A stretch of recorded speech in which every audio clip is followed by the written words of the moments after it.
Okay, there we go. It's Mhm. fixed. We're better now. Oh yeah, it does look a lot better. Let's see. Can we hear ourselves? Oh yeah, look at that. We got audio and everything. Holy cow! It's almost like we know how Yeah, to I think we're kind of good. stream. So let's jump straight into it. The last time we played, You did well, do this last time. that's a good question. The last time we played, let's just do a real recap. Ready? Selindor is a magical place in the middle of who knows where. We don't have time for that maybe one. not. Maybe not that one. There's a goat demon. Let's just go with this. Our team has very recently come into contact with a primordial by the name of Zephyros. During a trial of elements that they were assigned to attempt, like everyone attempts within Selindor, by their... I'm not sure if they're considering them a guild that they're like a member of, or if it's just something they're still playing with the Summer Soldiers. The last time they reported to the Twilight Reserve was, I think, a year ago in real life. So who knows who they're actually playing for at this point. But at their behest, they conquered the Trial of Elements, and they, through some persuasion and through a very difficult proving process for Bropsy, have acquired the fracture of Zephyros, and it is currently within our little birdie friend who had to sacrifice her wings to get it. Still dealing with the shock of that, they all found themselves in different locations with meaning that they could have understood or could not.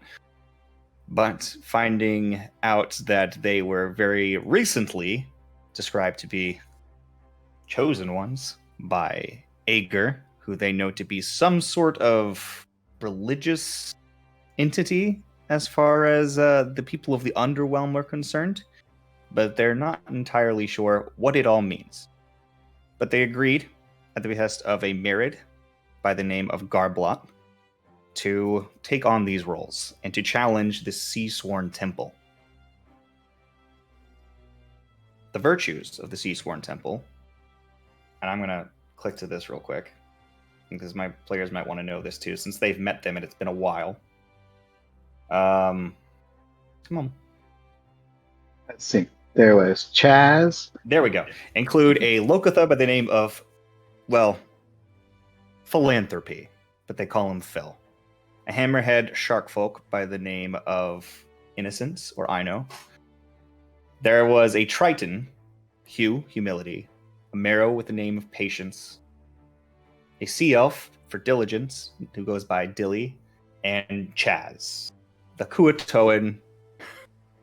Beautiful, beautiful Kuatoan, who we all know and love, found themselves approaching and investigating with New Death, our crew, the Cauldron of Ager. Cauldron of Purity, more specifically, although they haven't found out what this means, but apparently there's more than one, and found themselves approaching it and investigating. Surprisingly, they were being sucked, or weren't being sucked in, or they were being sucked in, but they were. What happened? We were briefly The being other sucked ones in, were getting pushed out. There was a lot of They were sucking pushed and pushing, and in the end, they all found themselves, including the 6 virtues, tumbling into this cauldron, and that is where we left off. Investigating them, found themselves being pulled in as this burst of air, aided by some sort of strange communication from Zephyros, pulled them inside. You all find yourself in a torrent of senses. You all have equipment that allows you to breathe underwater, but in the same time, you feel as though you're drowning, as the water is just forcing itself through your lungs, around your body, and twisting and turning you in so many different ways that it's still stifling to breathe. You feel as though you're drowning as you're ripped across what feels like an insane distance. The only time you've experiencing anything similar is when you were sent out by Zephyros in the different directions. As you feel this force taking you, Orin, you see a very different thing, Yep. as you often do when traveling. you find yourself looking at a jet stream pulling you ahead. Stars surround you in all directions, and you can pick out constellations that look so familiar to you because you've seen them once before. When you took a trip to a place with a mass of black tentacles reaching out towards the sky. As you're traveling through this torrent, you can see in the distance ripping up into these sort of portals in the distance. 3 cardinal directions seeming to pull towards these 3 bowls of water held by 3 massive statues. In the distance, they're twisting within this sort of empty space, this void filled with stars and gas.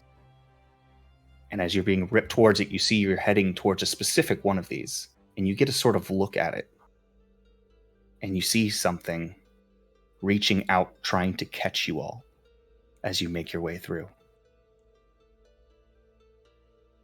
Something reaches out, black shadow, but it doesn't reach in time. As you find the scene rushing towards you, Orin, you find yourself just like the rest of them surrounded by water in that instant. You're all choking for a moment, and then you are underwater. You're aware of this, and that you are being forced by a torrent.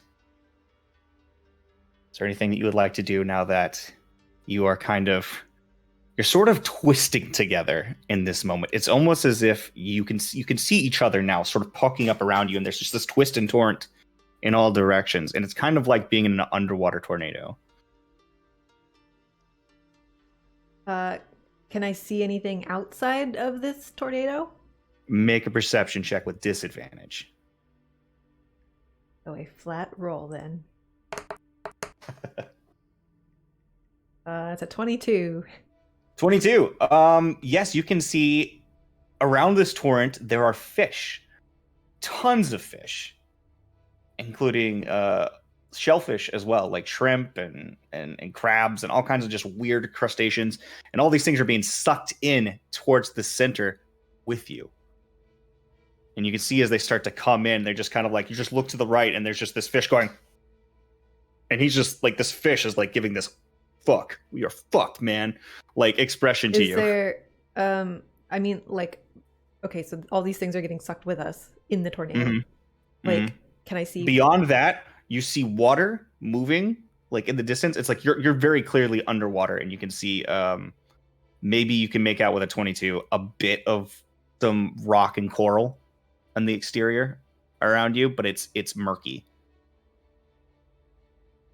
And you can see each of them with a 22 as well. And it seems like this current is kind of big enough that it's currently forcing you all closer together.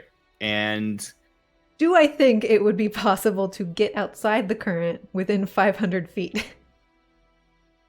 Yes, absolutely. I would say this current is only about 30 feet wide. Okay. That's pulling you all. I think just given what's happening and given that she doesn't know what's happening, but I think Seti has a little bit of a panic, and then whoever she's holding on to, I remember when we were walking in here, I was holding on to Yeah, Mitnir. you picked one of the... Yeah, I don't know. Everybody grabbed one of the people that was one of the virtues. Sorry. Yeah, so I don't know who I was hanging on to after Mitnir. Roll a d6. Yeah, because I'm like I looking around like I have a d6 in front of Is it not Dilly? 2. 2 would be... I know. Because I was walking with Phil. I remember that, and I grabbed Phil. And Yeah, so Phil and and he was I know right who behind you me. guys will be with. And I have Yeah. Chaz. Yeah, Yep. that's right. Okay, so you've got I know. Okay. I'm just gonna try to dimension door outside the current. with Easy Ino. enough, you can dimension door, but you're going to go in a random direction because you're spinning so fast that it's hard to get a sense of it. Okay, so I'll put you out over there. Okay. Let me do this real quick. How far out? You 500 feet? Well, if I can tell that the current is only like 30 feet or something. Yeah, well, there's definitely influence beyond that, but the tight yeah, swirl that's I would do starting to like move around it. maybe like 100 feet out. I still want to Sure. keep Okay, visual sure. on everyone. So yes, you bounce out about 100 feet, and as you start to come to, you find yourself searching around, pulling, in the sense of like vertigo as you went from spinning and being forced to just still. Instantly, you're still kind of spinning in the water for a second, but then Phil's mass sort of weighs you, or not Phil, Aino's mass sort of weighs you down for a second, and he's like, "Oh, that was Are you all right? that was very dizzying, eh? You know, so I'm a little bit worried about what was going on there." Well, we need to get all of our friends out of it. They're still Okay, I'm stuck. just gonna throw up real quick if that's okay. One sec. Yeah, okay. Not Not okay. Fish just start like a whole fish just comes out of his mouth. And then as you start to move and look for the whirlpool behind you, you see the whirlpool, and then you see the nets coming up from below and surrounding the whirlpool. No, shit. It happens quickly, but you can see that they're all inside. Anybody else have anything they'd like to do as these nets? You're not aware of them unless you want to make a perception check to try to see if you're even aware of them. I'll Each of make you may one do just so. to see if I notice. Same disadvantage, I though, probably right? don't know shit. So that, Oh yeah, that was disadvantage. that was a flat 8, so 8 or below. Yeah. 13 is mine. Yeah, you can't make sense of anything right now. You're just holding on to Chaz, and Chaz is just going, just like barely holding on, just kind of like flapping around in the torrent. And then these nets, you feel it sort of like start to calm for a second, and then the force just pulling you up. Ooh, I have to sneeze. Sorry. No, it's gone. Whew. So you watch as they're getting scooped up and then pulled up above, and you can see this massive shadow, probably about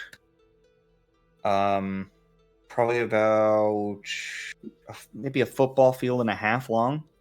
Perfect. Oh boy. And they're being Okay. pulled up into the center of it. So do we know now that we're in a net? I guess I'm yeah. just gonna You start feel the swimming force of towards it. the net. Okay. Well, let me go find out what the swim speed of Ino is real quick. Because he might be dragging you along. Do you have a better swim speed than 50 feet per round? mine is 15, pretty sure. So Ino grabs you, and you guys are going to move 25 feet per round. And he's just like, "Oh, no, that's really not good. Hey, I'm going to grab onto you. Do you have your permission to do so?" Yep, thanks for asking, but yes, let's go. Okay, so he spends one round asking your permission, and then he grabs you and starts swimming after them as fast as he can. You feel yourself just being ripped through the water as he sort of pulls with you. It's going to take you guys a second to get back over. Probably have become an octopus at some point. Okay, so while you're in the torrent, you just turn into an octopus? Maybe. Okay, I'm going to say that you turn into an octopus, and with Maybe. like the centrifugal force sort of like pulls you on into like another person. You just kind of grip onto them. I don't know who you were grabbing onto. I want to say it was either Dilly or It was Patience. the little one. So it was Dilly. So you grabbed onto Dilly, and so she's just like, ah! And she's just like tangled in octopus that's just grabbing onto her. She's like, Rapsy! Rapsy! As your octopus form is sort of like choked around her, as you guys are getting pulled up in these nets with all these fish. And I don't know if anybody speaks Aquan, but one of these fish says to Terry Dilly, probably like, does. Cleary? Oh, so Don't Cleary is the forget one Clary's who hears, here. "Oh man, we're fucking lunch, man." comes from one of those fish. As if you guys are being pulled up, there is light coming from above you as you rocket towards the surface, just sort of pulling away from this sort of octagonal opening up above you. And as you're being pulled up towards it relatively quickly, you see the water rushing the surface, and as you break the tension of the water, just light hits you from all directions, blinding light. Daytime, the surface, a place you haven't seen in a while. Looking up at the bright blue sky, the sun shining down, the smell of salt all around you. You hear the sound of a seagull sort of hawking across the sky. And then you start to get your bearings a bit, Seti, as you're approaching at quick speed, you can see that they break the surface of the water, and you can see the shape of this large boat, you want to say, above the water, but it's more like a bunch of wood that's been piled together to form a structure. Do you want to break the surface or stay below?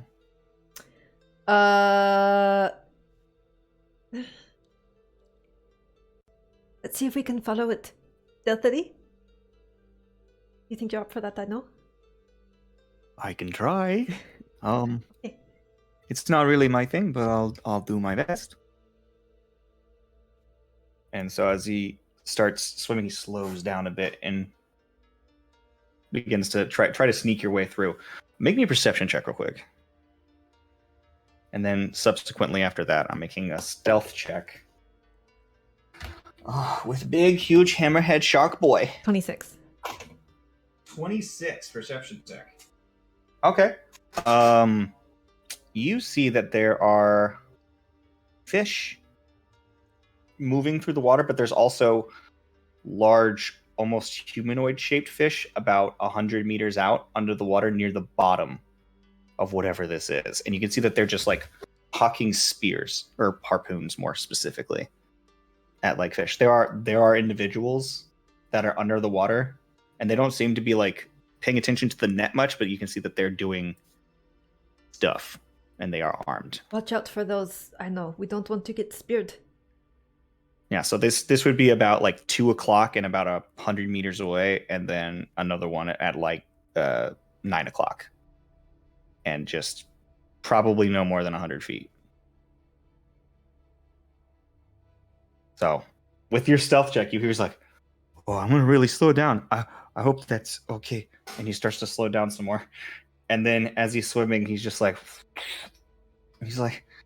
"Oh, it's really hard to swim this slow." And you see in the distance, this figure starts to turn around and check towards you guys. Oh. I cast. Oh yeah. I use my disguised self to just make myself the same color as I know, so that it looks like I blend in with him a bit more. Can I do that? Yeah. You're you, but kind of tannish brown and wearing a sort of black rubbery outfit, I guess. As you're being pulled along by him, and the rest of you are breaking the water at the same time. Gosh, what's that? Bless you. And as you guys break the water, you hear, "Look at all this.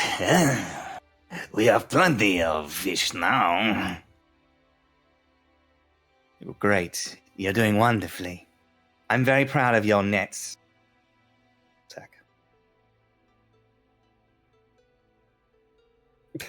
I'm so bad at this. I should have remembered to spend some time. Wobblegang Is the name that you hear this female voice sort of coming out, and sort of this kind of like, Yes, they look very tasty. Oh, it appears we got ourselves a few tasty morsels. So are we like piled in fish just like... yeah, you guys are just piled in there, and you feel this thing sort of like twist around, and you see this sort of squat but enormous, sharp-toothed individual starts wobbling towards you, and you can see that he's got sort of like fleshy sort of tendrils that sort of form a kind of mustache on his sort of giant, jagged, sharp mouth. You see the sort of fin that's got a bunch of piercings in it on the back of his neck, and sort of wide set features, very like blobby, but muscular too. He's wearing what appears to be some sort of like just makeshift like nets and rugged pieces of fabric all around his body, and he's just carrying with him just like a hook on a stick. And he starts reaching out and he pulls it around. And as he does, he's going to pull it out and he's going to have Mitnir's face sort of towards him. He's like, "There's a lizard in here." I'm not a lizard. "Oh, aren't you though?" And he smarks with this big shark-like grin. As much as you're a fish. So yes. And he begins pulling you guys off to the side, and as he does, this whole thing's like, you can see you're on a crane, basically, that's sort of just being twisted to one side. It's very rudimentary in its design, but it still works. And you begin twisting towards, and you'll all start to see this other individual walking towards you, a bandana covering the top of her head, pieces of bone sticking out from beneath, and you can see this fin-like material, and it's very, he's sort of like got a tan color to him, and she's got sort of like almost a golden color. And you can see she's got mostly human features compared to his sort of muscle rippliness and like sort of fin-like hands. Hers is almost completely humanoid, save the fins that come off of her body. She wears just a single bandage across her chest, which is mostly humanoid in the sense of cleavage, which seems to just wrap around that area. She's got very large pirate-like pants that are sort of just cut around her lower waist, and you can see two handled devices seem to be on her hips, crossing on either side. And as she looks and reaches up with these sort of clawed fingers, she goes, Nah, this one's handsome. I like him. Please, you talk like this all the time. You always want to keep snacks as friends and pets. That's why we have so many mouths to feed. I am Enough of hungry. this talk. you hear from the other side. Stop talking to the food. And you can see coming down the way, hulking, massive footsteps as this great white shark on two legs, covered in scars from head to toe. Can't even close his mouth, just full of teeth, just sharp rows on rows of teeth. Massive belt, just holding two great swords as if they were daggers in his belt. And he has another one of these weird handled devices in as well. And as he approaches, he goes, Let them down, so we can figure out which of them's food and which of them's useful for the boat. oh, sorry, For the barge. not a boat, it's a barge. You guys find yourselves just slapped onto the deck very abruptly, and you just scatter out in all directions.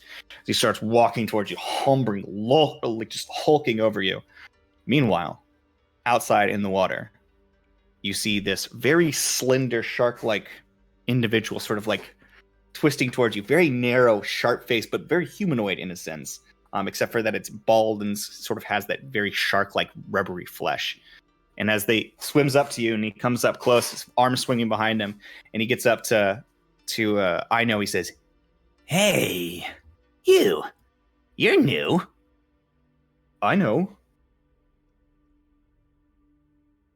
Right. Well, are you from the town or what's up, man? And they just like starts trying to shoot the shit. He's like, oh, I'm sneaking onto this here thing up ahead. Oh, you're sneaking. I'll sneak with you. You want to get on board? Yes, I do. That would be a lot of fun. All right, let's do it. Hey, you know there's lots of goods on the north side. Or not the north side. What do you say? The back of the boat. What's the back of the boat? How would you Fair say? Third, yeah. I don't Towards know. the steering. You want to go steal some stuff? No, I'm not very into the stealing, but I would love to sneak on board. Would you like to go with me? Yeah, man. What's your name? I know. Yeah, you said that. And they start talking. You are still make me a stealth check. You're still hanging on to his back, but you're pretty small compared to this massive form of Ino. Is a 30. It's a 30? A 30? A 30. He has no idea you're there. So you guys, Ino doesn't even remember that you're on his back. And so they start swimming, and you guys begin climbing up onto the deck, or hiding around the deck, and you can hear these voices starting now as you breach the surface. On the other side, another shark swims up that looks exactly like him with slightly different tattoos on their bodies. You can see one of them has a tattoo that looks like a weird sort of crescent symbol with a bunch of stuff in it on either side. He's got his on the right side, and the other one has it on the left side. And when they swim up, they meet and make kind of like a full circle. And he goes, Hey, what's up, man? Hey, I'm sneaking with this guy onto the boat. It's like, sweet. Are we stealing stuff? No. We're just doing it to do it. Fair, man. Fair. Let's go. You guys are like really nice. I just wanted to say, like, you've been the most welcoming. Oh, yeah, man. Yeah, man. Like, Insight Relations check on these sharks. Okay. Go ahead and roll your insight check. Oh, that's a 7 or 9. 9. Oh man, these dastardly fucks are gonna eat you for sure. For sure. All right. Well, I've got an Eldritch Blast ready to go. Just waiting All for right, you just got that waiting for thing, them to you make a just move. Charge of energy.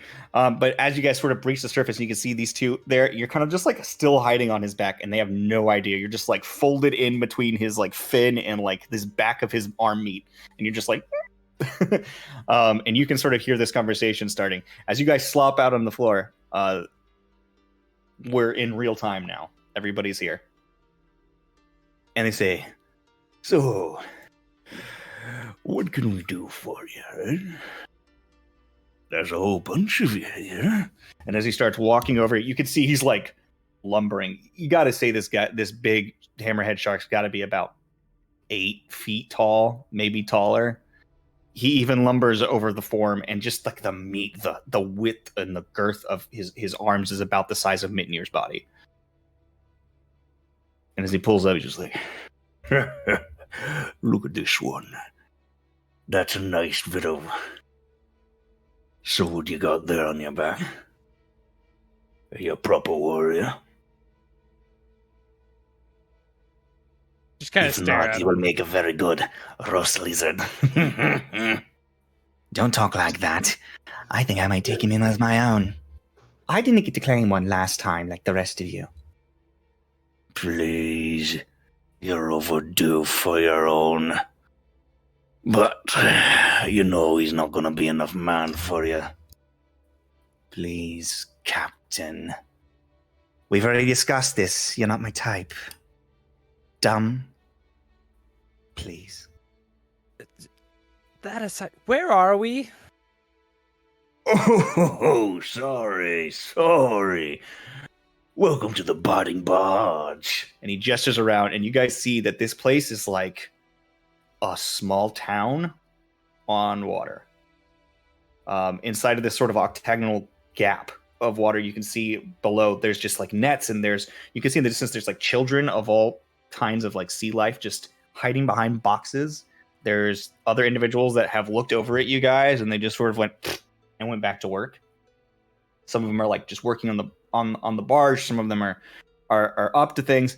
But as the big hulking captain comes over, you see he's got this really big, oversized captain's hat on his head, and he just like looks over and he's like, I'm a captain of the Bodding Barge. My name is Grinrose Bloodkin. A pleasure to meet you, lizard folk. Now, can I ask what you're doing here on my barge? Well, you put me here. True enough. and as he reaches to his back, he pulls the greatsword out and swings it towards you. What you gonna do about it?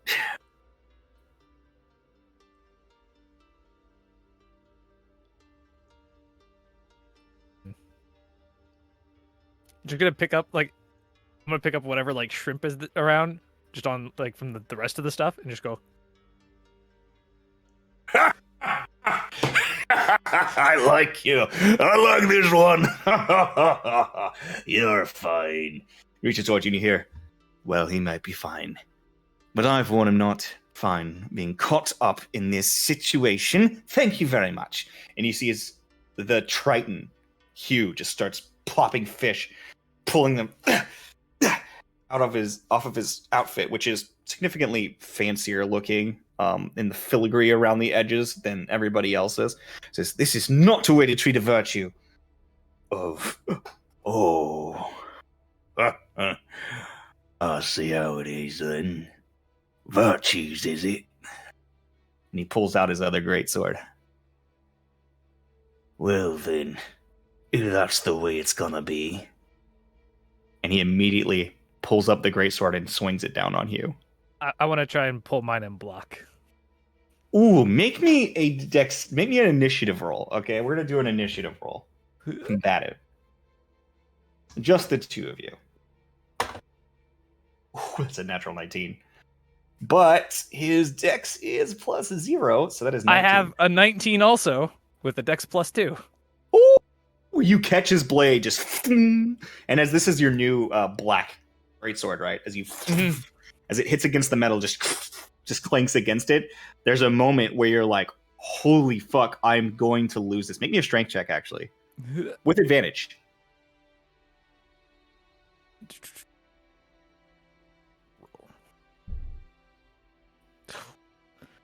An 11. I With rolled a 1 and a advantage? 6. Yeah, I Oh, rolled a 1 shit. and a 6. As it comes down on you, it gives him enough time for Hugh to jump out of the way, but it just forces through, and you feel as the blade just begins grinding metal against metal. This rough, horrible, terrible greatsword. It's probably honestly, it's probably negative to the greatsword's attack bonus. That's how rough it is. As he cuts down with you, even with your powerful sword, you just feel it like wrench against your muscles and just slam into the ground next to you, into the wood, splintering it, creating like a small like concussion of air just from the force of it as it slams into the ground and goes, Not fucking bad. You're pretty fucking good.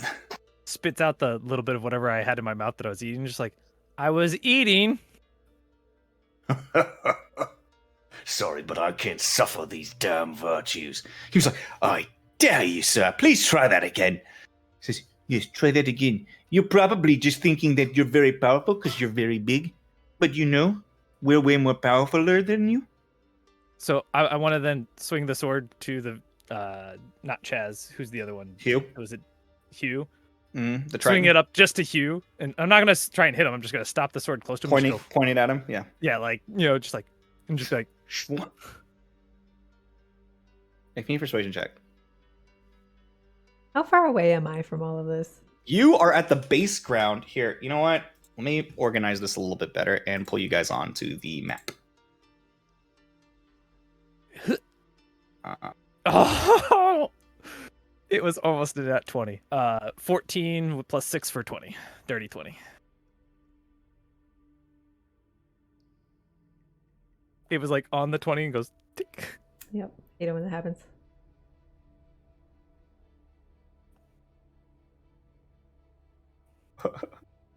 This is great. Hold up. Sorry. I just had to put you guys in the position that you were actually at, and I need to move you guys over here. Okay, that should do it. Gagnor, did you see my message in chat? No. I'm imagining that shark toy we used to have. Yep. You know the one. Street sharks. Yeah. That's exactly what all of these are fucking street sharks. I remember the shark with a massive muzzle. Just insane muscles. Full on insane. If you guys want to Google a Selation, that's basically what he looks like.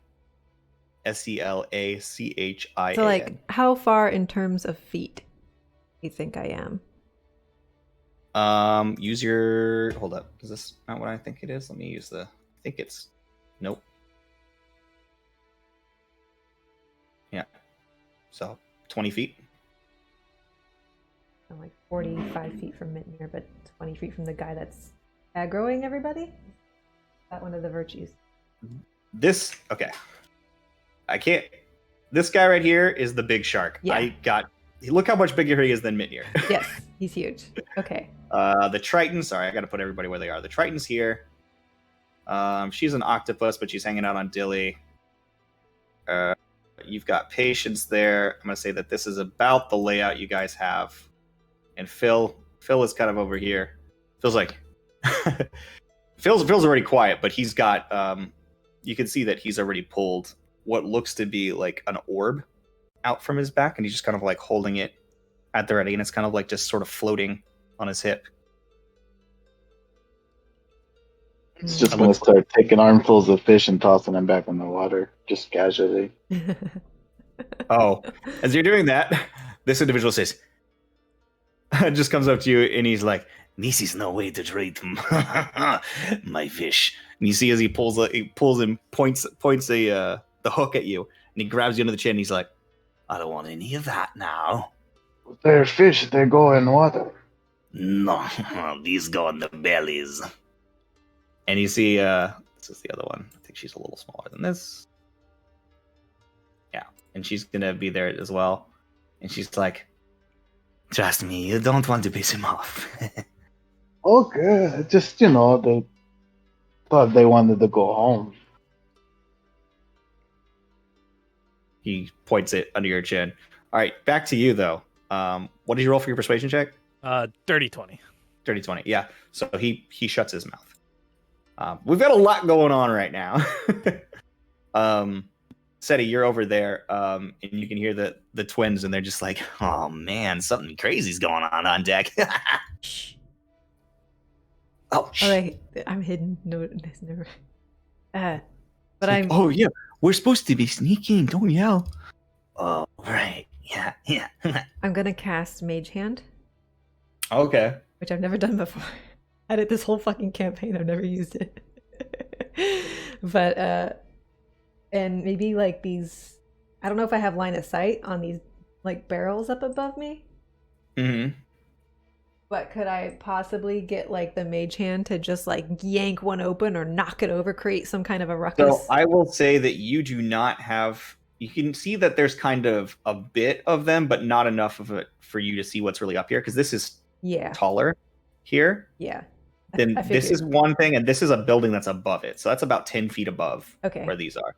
And these this is sort of like stairs as much as it is flat surface. I'm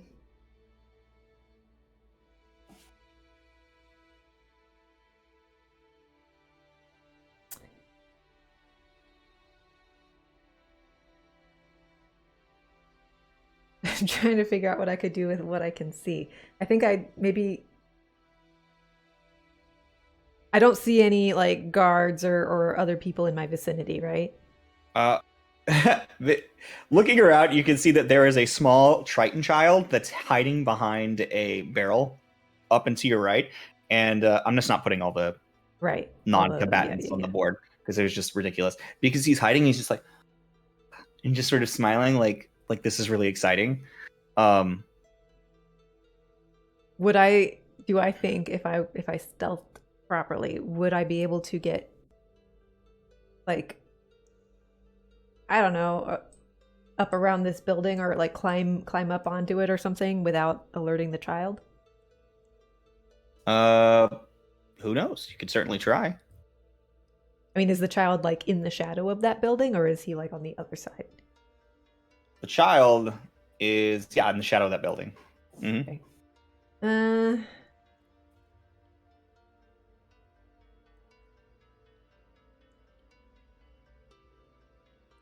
Well.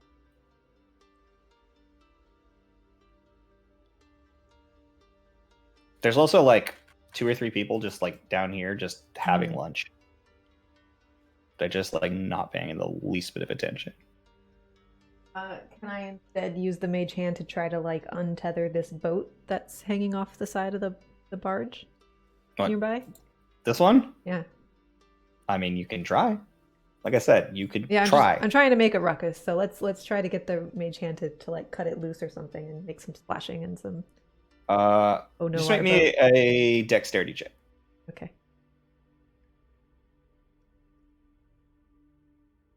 Natty twint for a 23. Yeah, you just the mage hand just. How does your mage hand work? Does it you just like summon it like a little spectral hand? Yeah, Like she anything summons else, or- it and then she manipulates her own hand, and the hand mimics what she's doing, but like 30 feet away. Yeah, so she's just kind of like sitting there, just. It's kind of and the like hand's just kind of doing it. a dusky, like purple sort of hand, like kind of Gotcha. see-through, like a So nebula. as it floats over there, and you just like very easily just untie the knot. It's just like pull one rope, and it just comes right up, just falls straight to the side, and the boat just starts drifting. I was hoping it would fall and make a splash or something. No, it's floating in the water. It's just tied off to the boat. Oh, okay. I thought it was like hoisted up or something out of the water. Gotcha. No, it's just sitting in the water. All right. Well, maybe somebody will notice it and they'll be like, "Hey!" Yeah, I'm just gonna go ahead and say it drifts a few feet per turn. There you go, it drifted. Just gonna keep drifting slowly. Meanwhile, Grinrose is pulling the sword out and is pointing it at Minu. He's like, I'm not one for letting folks stop me from doing what I want to do. I just need to know why you want to cut him in half first. And I'm gonna like turn back to him and kind of just put the sword. Are you another sea swan dog? After what they've pulled in the Sea of Strife, I'm not about to let them walk in our land. I mean, I'm new here. This here is our sea. We of the biting barge run this here lock, and we're not about to let you all come in here and take like you do. and you can see, do you still have the sword pointed at Hugh? No, I pulled it down from Hugh and turned back around to face Green Rose. You can hear the from the other side. You hear Dilly, and she's like, We're really not like that, okay? I don't know what you've heard, but that's not the kind of people that we are. We don't take. We serve Ager. I don't want to hear your pitch. And he points his other great sword over in that direction across the water. Do you know how many the sea swan have killed? Do you know how hard it is on the waters, the frigid waters out there? Can't say that I do. We sought sanctuary before we were sucked in way back in the day. We were rejected because they didn't want our kind. They didn't want our teeth.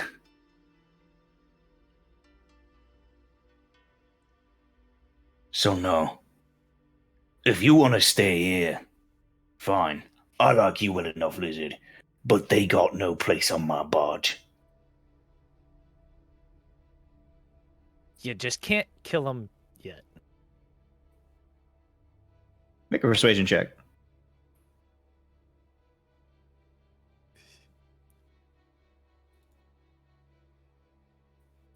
An 11.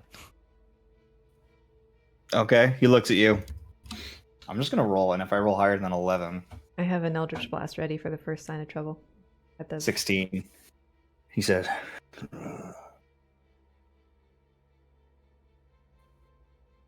Fucking hurting real bad. and he raises the great sword, and it comes down. Go ahead and roll initiative. Not enough to stop him. Grudges are strong.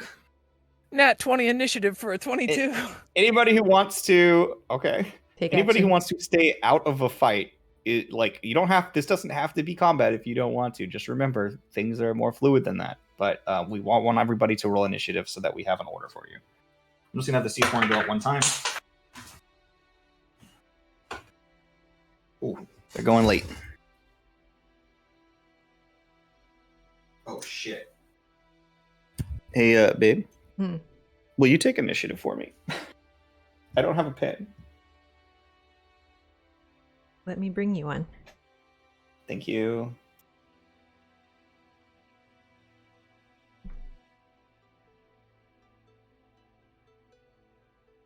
There's so many characters to keep track of. Rolled Dropsy's initiative with my pink fuzzy dice. You have a pink fuzzy die? They're in D&D Beyond. Yeah.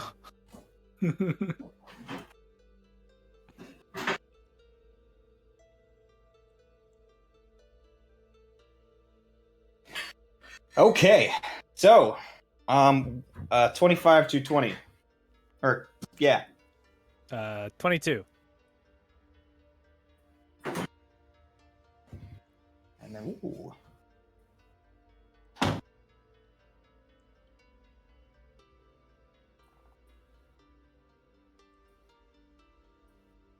Okay, 19 to 15.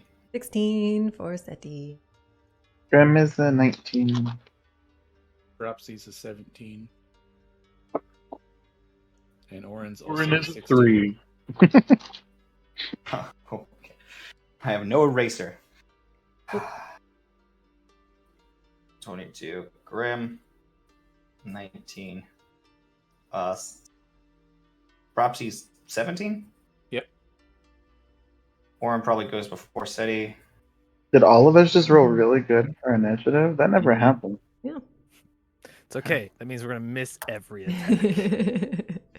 I didn't roll that well. I I'm not just even rolled attacking, +9 yeah. to Yeah. initiative. Oh man. All right, so he's going to get that first attack, and then we're going to go with regular initiative time. Okay, so he's going to attack Hugh.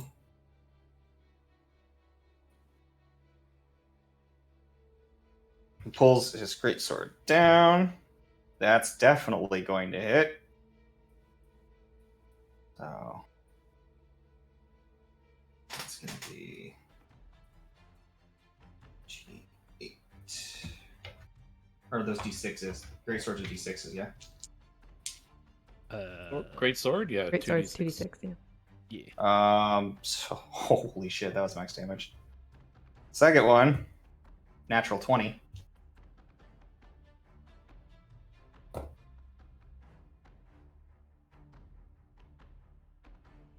Jesus. Huh? Somebody's getting their butt kicked. And then he's going in and he's gonna bite him. Jesus.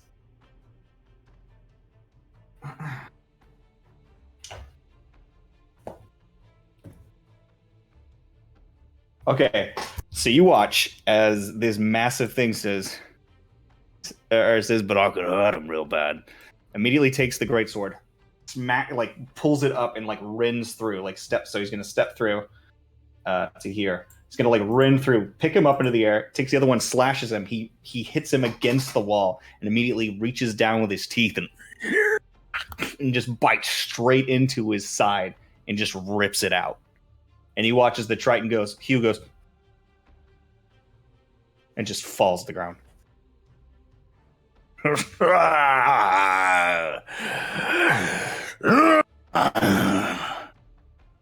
Szechuan dogs are tasty. So that's his turn. He did about 68 damage in his first turn. Yay. Oh, that's it. Yep. So that's Man, these virtues are weak. oh no, that's these fucking Captain Grinrose is just fucking strong. So Mitnir. He's unconscious though, not dead. Oh yeah, he's just unconscious. Okay. Is talking count as a bonus? Is that part of how that Talking? works? Yeah, like if you want to say, or is it kind of as long as it's very short? Yeah. Okay. Oh yeah, you can talk. That's free action. I'm gonna go ahead and use the other rage thing I have. Oh, As I a didn't even know you bonus. had another rage thing. Yeah, the one from the fracture. Oh, that one, yeah. Yeah, and as I do that, I'm just like, I said not yet, and I'm gonna swing at him. You're gonna swing at him? Yeah. Because your first time swinging your sword, make me an attack roll. So is this just D20? Because I don't know the hit DC or any of the other stuff with the sword. It's a +3, Okay, so right? Or +2. it's a +2 on a D20. Yeah, so it's +2 in addition to your normal stuff. So whatever your regular greatsword was, +2, and then plus whatever you get for your. Well, yeah. there's So a- the great sword of sharpness was +9 to hit. So it's Okay. strength modifier plus proficiency plus weapon bonus. Oh shit. I'm about to give you the thing, anyways. Okay. Well, I was like, if you wanted to give me a default one without all the other info. Nah, you'll get it in a Okay. second. Because you're about to find out what it does. Just make your roll and just tell me what he does. Okay, so I rolled with just the old sword numbers. Mhm. It was a 17. But So add 2 to that. so that'd be 19 plus 3 to attack, so it'd be a 21, 21 absolutely hits. Go ahead and roll damage. which is Just regular greatsword damage. 2d6. 2d6. Mm-hmm. gonna be plus your strength modifier plus 2. Plus my strength Then modifier. whatever the rage So adds. 5, 6, 7. So plus 10. Mm-hmm. All right, so that would be 7. Plus 10 would be 17. 17? 17 Yeah. points of damage? Nice. Yeah. So Okay. then 1 second. there. I have to do something real quick. I need to find the thing because I forgot entirely about pulling this up real quick. That's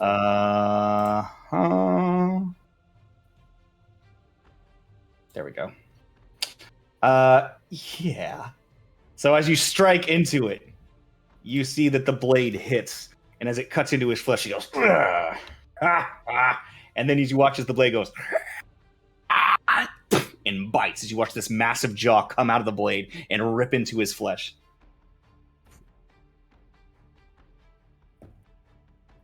And it does a 1 additional point of damage. But I'm going to go ahead and say, go ahead and add the Devouring Armamic to your sheet. Is that in the list thing? Yeah, you just see as it if you just type in Devouring, it should pop up. So as you swing the sword, you watch as the blade goes in and the black, just pure black, and then you just watch sort of like these sort of purple fleshy tendrils pop up and these teeth just rack into it. And as it bites, it just rips into his flesh, tearing through it. He goes, "Argh! The fuck kind of sword?" And you can see an eye opens up around the pommel. Okay, so this one still says plus 9 on it though. So just a heads up. Oh. I don't know if you need to look at numbers. or Yeah, anything, I might need so- to edit it, but it's supposed to be plus 2. You're telling me I could have kept that thing Hmm? for myself? So I'm just. No, I'm I have salty. 2 more attacks, so I'm just gonna roll them. Sure. Oh, that's not good. So that would be a 23. That hits. That ain't never gonna not hit. Yeah, I'm like, it's actually not bad. So then.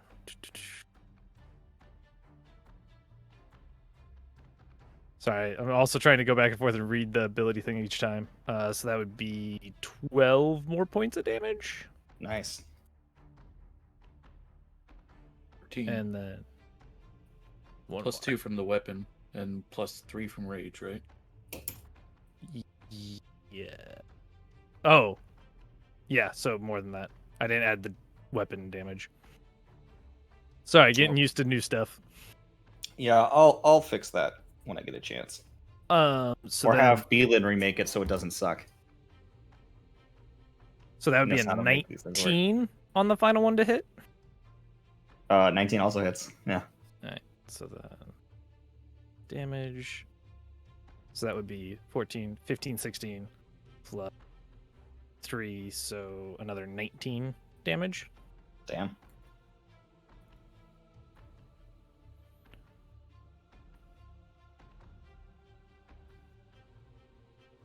Well, that was a lot of damage for one I turn. think- Yeah, that ends my turn. And as you slash into him both times, he's going to do an additional 10. Right? Or did you already do the? Did you already roll the stuff from the blade? No, I did not. It nibbles by default. So since you didn't ask it to do anything else, it nibbled all those times. Yeah, because I'm using this as I don't know that it does that yet. So Yep. So you guys watch as just like, and you can see chunks of flesh as you slap this blade into him. You can see that the blade sort of like morphs around just to get an extra taste. You see a tongue lagging behind, just licking the blood out, going. And you can hear it sort of like gnashing and grinding, going.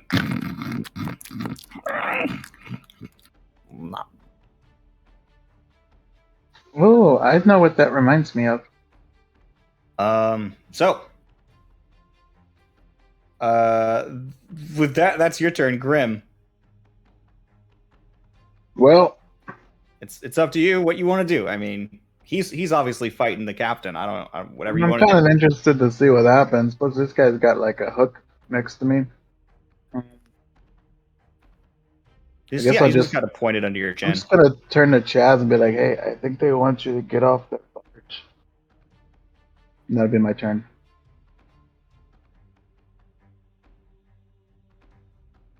Okay, Brupsy, it's your turn. I figured, like, don't pick a fight with a giant shark. You know, I'm gonna just like stay back for a minute. I missed that memo. I mean, you're a barbarian, so Okay. Oh, by the way, that Eldritch Blast you said you had ready, that can pop off at whoever you want if you're firing it. Oh, because it was okay. Yeah. Well, yeah. I was gonna kind of wait. Like, so this guy here, I'm assuming I can maybe just see him. He's so big, sticking up. Yeah, he's looks like a different kind of shark. Is he That's just the doing best- anything?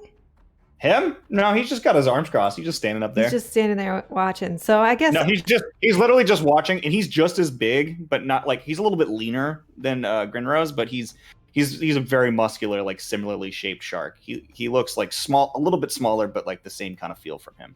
yeah. And he's just got his arms crossed. I don't think I want to attack anybody that's not helping their captain. I think I'm just gonna let that fizzle. Okay. My turn. Okay, cool. Is Bropsy doing anything? I don't think Bropsy would do anything. I think Bropsy would be just an octopus on top of Dilly, and Dilly's like, "Stop, Bropsy! You're so squiggly." So what was it? Orin, would you like to do anything? I Kind want of. to heal. Got her. What? I'm not a healer, but okay. No, Bropsy might want to. Well, Bropsy's an octopus right now. She so- can't cast. That's right. She can't cast both of those. She's just an octopus. Never mind. She's gone full octo. I kind of want to just throw a realm shatter at the captain. All right, so do it. Yeah, if you want to, sure. Whatever you want to do. Yeah, I'll just do that. And as I do it, I'm just gonna be like, I feel like that assault was a little uncalled for. They have to do Okay. a wisdom save. Let's do a wisdom save. Okay, yeah, I was wondering what it was. Oh, that's a natural 2, so I'm gonna think it's a failure. Yeah. Definitely. So he disappears for Okay, so he fails.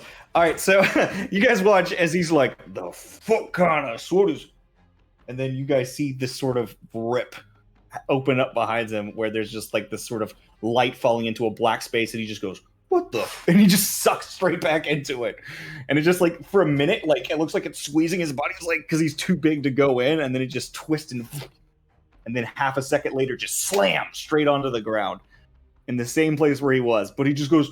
Well, I can deposit. And he just starts 10 feet. vomiting all over the deck, just like fish, what looks like a small rodent of some kind, just like whole eaten, chewed up things, just like vomits all over the place. He goes, oh, what the fuck?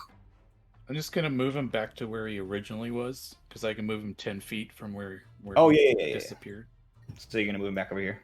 between them two benches. It's nice. And Yeah, so he's just like just throwing up straight into the water right here. He's like blowing chunks all over the edge. So he's prone now. How much damage? 5d10. All that.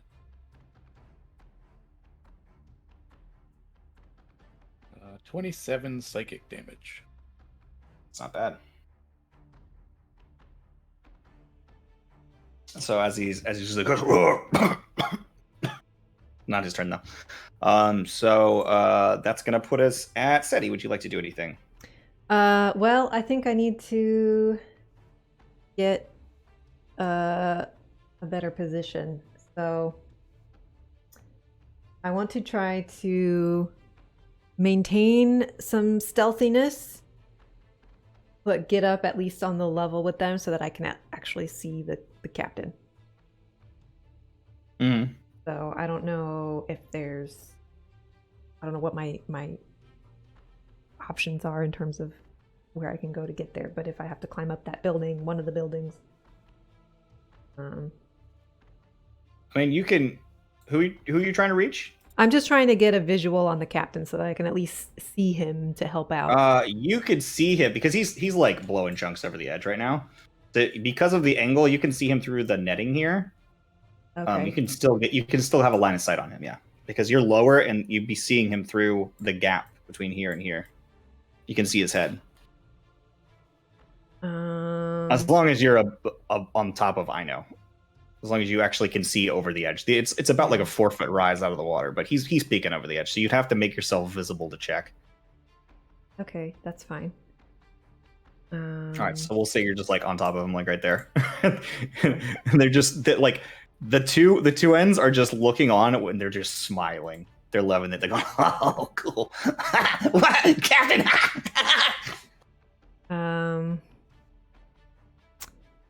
Yeah. So I'm going to cast.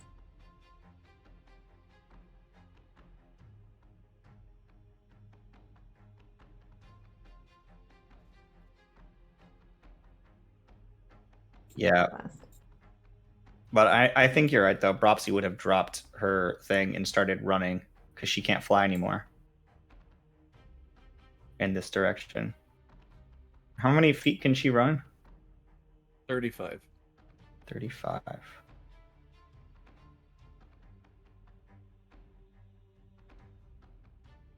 She can make it if she just runs through the like. So you just see. I think Bropsy on her turn just started running, got to these guys, and just runs between them,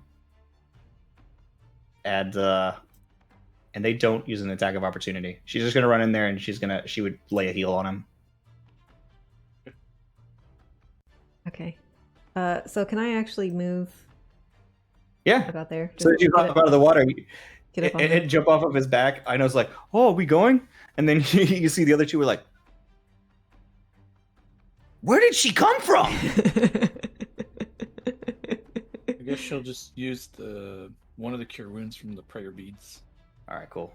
So We'll she just does that. roll She that. brings him back to health, and he just starts. He just gets a 17 little bit of color health. back in his face. Nice. So I Um. think I have just enough. Let me do. Oh, where's my bonus action?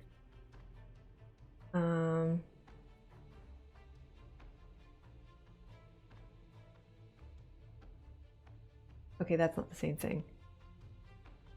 What's the feature where I can give him disadvantage on certain saves? That's a different Hex or something? That's like the other hex. that? Oh, that's ability checks. I have no idea, babe. Oh, you finished on. Can't find it on my thing. I don't know. I don't got your stuff memorized.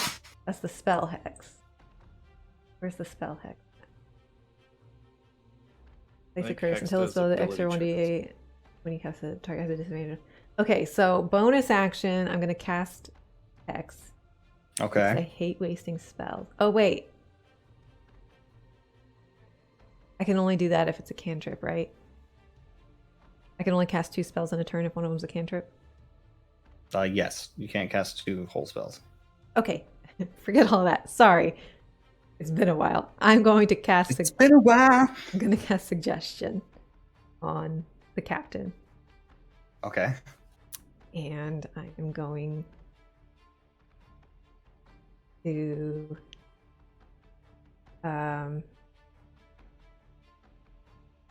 Is this the one that's only one word? Well, it has to make a wisdom saving throw.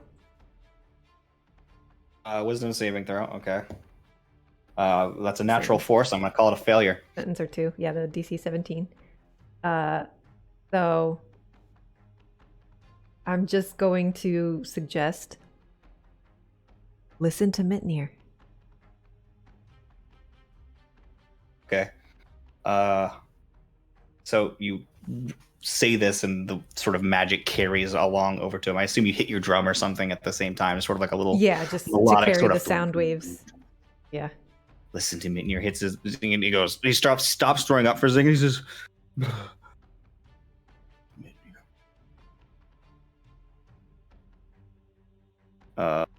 just says that under his breath. we'll see what happens. So is that the end of your turn? Okay. So, it is the sharks' turns. So these guys climb out of the water and just walk up next to you. That's it. That's all they do. I know gets out of the water too. He's like, "Oh, what are we doing over here?" This guy's gonna leave. This guy is gonna say, he's gonna look over at you guys and he's gonna pull the hook down on the ground. And he's just gonna start scooping the fish off into barrels. So he's going this way. He doesn't even care. They're all like, our captain's an idiot. Then we've got that guy's up there. He's currently blacksmithing. So you guys hear a hammer going in the background. She's gonna walk up behind you though, and she's gonna point something at the back of your head, and you just feel like a kind of click at the back of your head, Mitnir. She says, "As much as I'm enjoying this, he is our captain. Please forgive his impudence. We'll take care of this one. He won't die."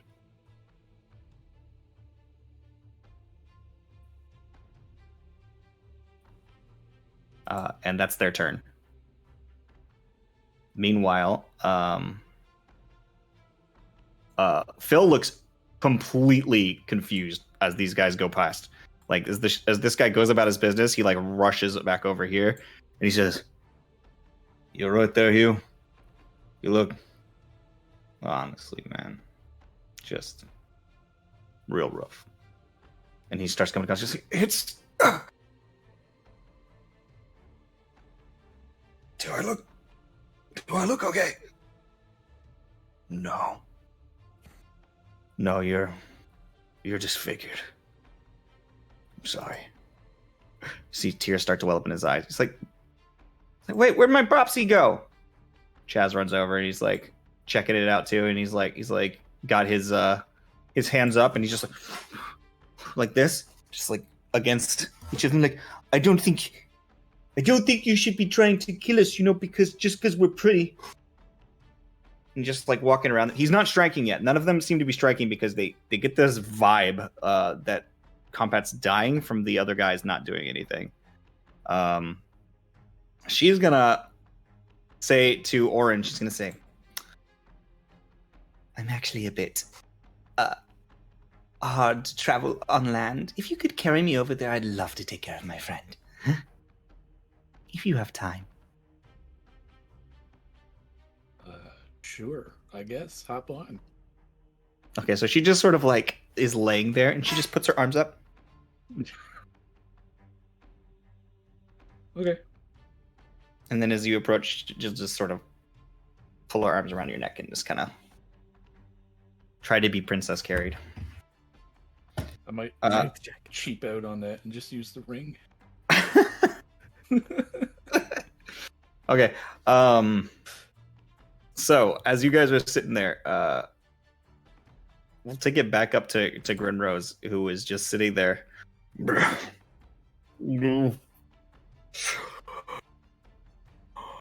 Who's Mitnir?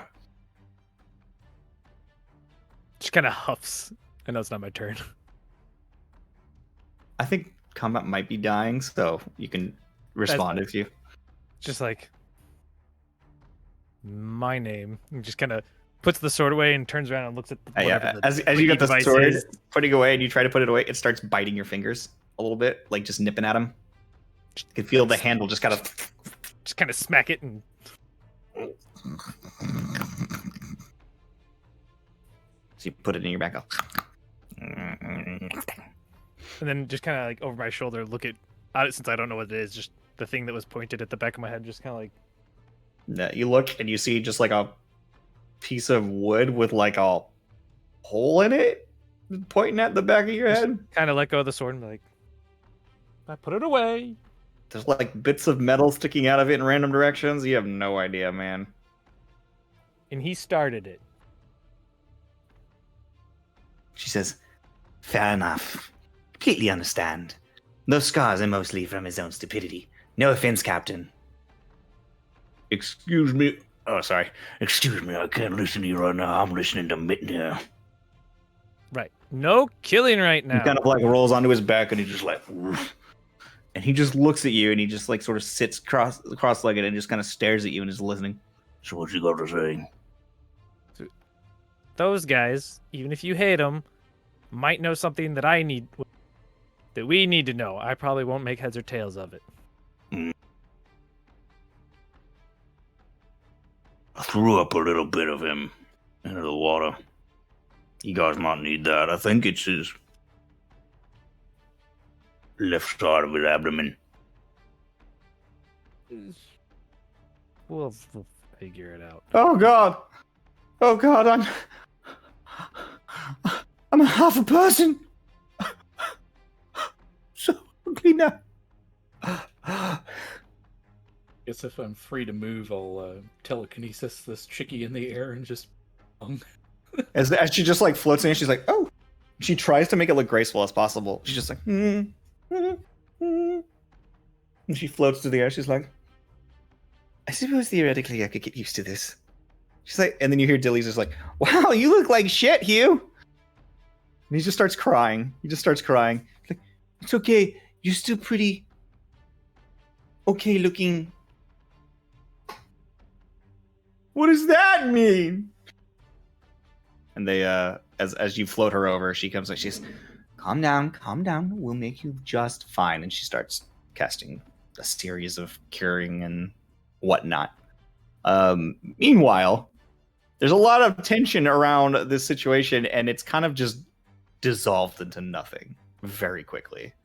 Captain Gunrose is listening to you, and he's just like, so what information might they have that'd be interesting to us, eh? Well, maybe not you specifically, but there's this cauldron thing, and then we went for a swim, and then you scooped us up in your net. Yeah, we know of the cauldron. That's where we are in it. Is it? Yeah. You don't know where you are. You're in the quixotic lock, friend. You're inside the cauldron of purity. So why haven't you left?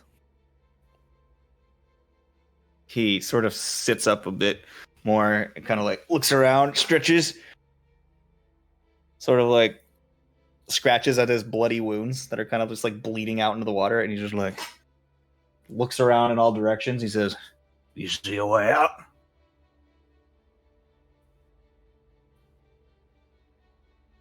The way we came in? No, friend. That's the way you come in, not the way you come out. You come in, and we do it for the fish. They get sucked up to the cauldron all the time, but they don't naturally spawn here. So there's greater numbers of them than the ones that are born from those that came before. It's a nice upsurge of food for us. That's why we fish here. Within the lock, we see it start to form. We find the portal. But low tide. Low tide for you, high for us. You know how it is. What tide is it right now supposed to be? High tide or not. Wait. We can't just wait for it to happen. but we still, my brain farted. I forgot that you guys went there during low tide. So, or yeah, during high tide. Low tide. What time did you guys go? Wait, low tide, high tide. We made it's it supposed change. to be. Yeah, we made it change. It's supposed to be high tide.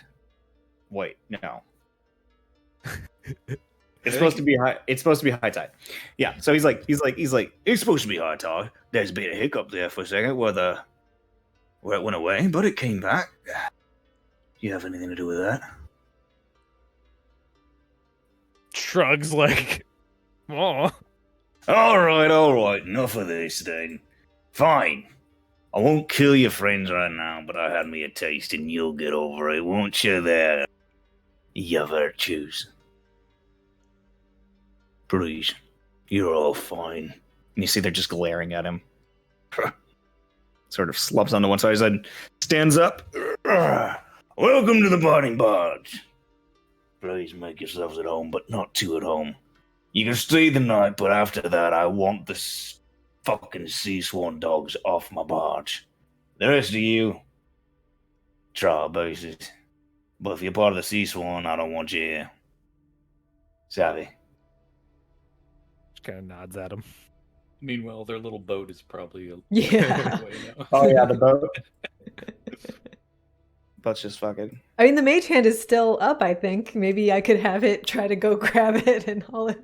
Mage hand it's is not not too strong far enough to away. pull a fucking boat. No, this boat's half off the screen now. Okay. Mage hand goes and grabs the oars, starts rowing.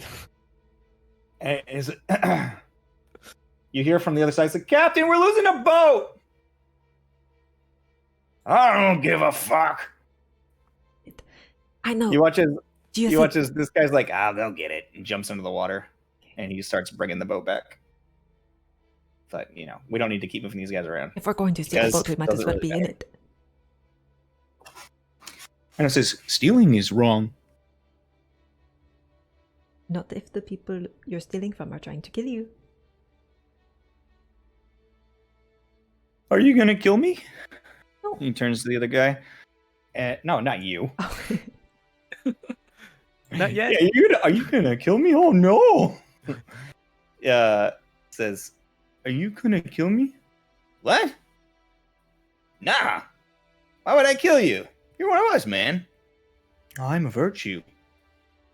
What? What are you talking about? You're a virtue. That's bullshit. You're Salation. You're shark folk, brother. Yeah. And they just look at each other confused. Like, just completely like their arms are slack and they're just like. And they stare at each other. These two sharks just stare at each other. What would you like to do? And everybody, you can see people are getting about their business, and he's sort of scratching his ass and starts walking back up to the chair up top where you can see that there's just a pile of just fucking shit. I'm gonna use Mask of Many Faces to look like just some random person that I see here. I want to look like I belong. Okay, as you watch as the little Triton kid watches you transform and goes, "Cool! How did you do that?"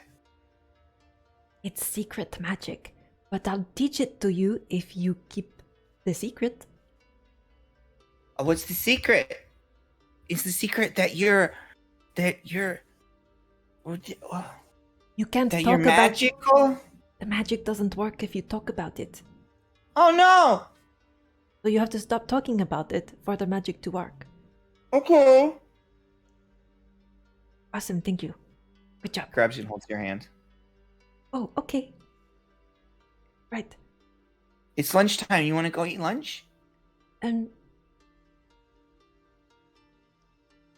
I already ate. I need to go talk to my friends, actually. Okay. Let's go of your hand. Enjoy your lunch, though. Yeah. And he just sort of starts walking down the barge. And then I'm just going to just walk up and like, I mean, are things kind of like dispersing? The captain has turned to other duties. People dispersed in the middle of your quote unquote fight. Well, yeah, but I mean like the captain specifically. Oh, the captain's walking back towards his chair. He's already turned his back. Okay, yeah. So then I'm gonna try to. You can hear the entire barge creaking and kind of shifting as he's walking. This whole thing is pretty big, and it's like just wood stacked on wood stacked on wood. And looking at it, there's no sails anywhere. Doesn't seem to be a motor or anything like that. You have no idea if this thing just floats or what. Mitnir's just staring back in the water, like. I'm gonna. Yeah, it's full of chunks of fish. I'm gonna head over to my friends, kind of like casually, making sure like nobody, like the captain specifically, isn't like eyeballing me. No, he just goes up in his chair and sits down, and as he does, you see that an individual comes out and starts stitching up his open wounds on his side. So I He just like lifts his arm and they just start stitching it. sidle up alongside the rest of the group and be like, "It's me. Everyone okay?" I think so. Well, I'm except for- fine. Are you a Not that shark guy. person? Are you like a fish person? Are you a Like some kind of fish. sea elf? Some kind of fish Or- person. Okay. All right. For the fun. Like, do you have like your head upright, like Tybalt? Or are you? Sure. Why not? But, like So- long, luxurious hair. So which one of these guys is Agar? I don't think you hear aliens, you hear guys. from behind you as the person clicks away their piece of wood, their handled piece of wood, and they put it away, bits of metal, and slap it in his side. He goes, Ager. That's Ager. and as she turns and gestures over your shoulder, you guys see a giant face that you just couldn't really see before because you didn't focus. But in the distance, like beyond the sky itself, you can see like the faint shape, sort of like just a little washed out by the atmosphere, of this massive form, this face just over you, just over in the sky, taking up about a third of it. And you can see that the sun is moving very slowly, but like visibly moving. Like you can tell that it's moving. Is it like a humanoid face or? Oh yeah, it looks gender wise, you're not sure what it is. Right, but it's but it's like a very beautiful hewn face. You can see that there's hair coming up the top that's just sort of like semi-long, and it's like just draping, and then there's just like almost like a toga cloth going across the body, and it's just, you can see that they're it's almost like the same statue that you saw outside. Like they're holding the ocean. They're holding the ocean. I'll just be like, oh, okay, hi. Just wave to him. You look, it looks like a statue, but the scale is just so much more insane. You would say that it looks exactly like if you were inside that little fish bowl, the bubbling bowl cauldron, looking up at the actual thing. That's the proportion size. If you're like a speck inside of that massive bowl. Have you ever tried to sail towards him? Who are you asking? The person who said that. Oh yeah, they just started walking away.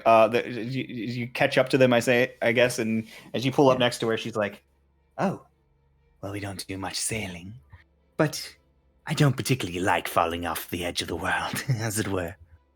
Right. But if you haven't been out there... Oh, we have.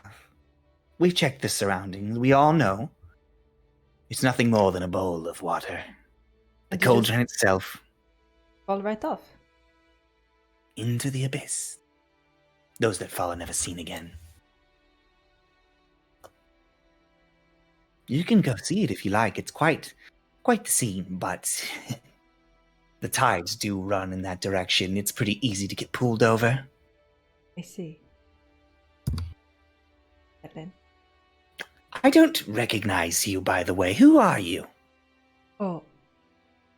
I usually work over at the other end with the kids.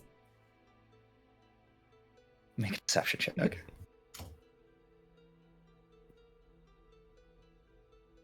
That is a 22. Her eyes narrow at you.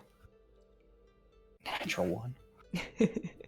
Right. Sorry, I don't keep much with the non-combatant types.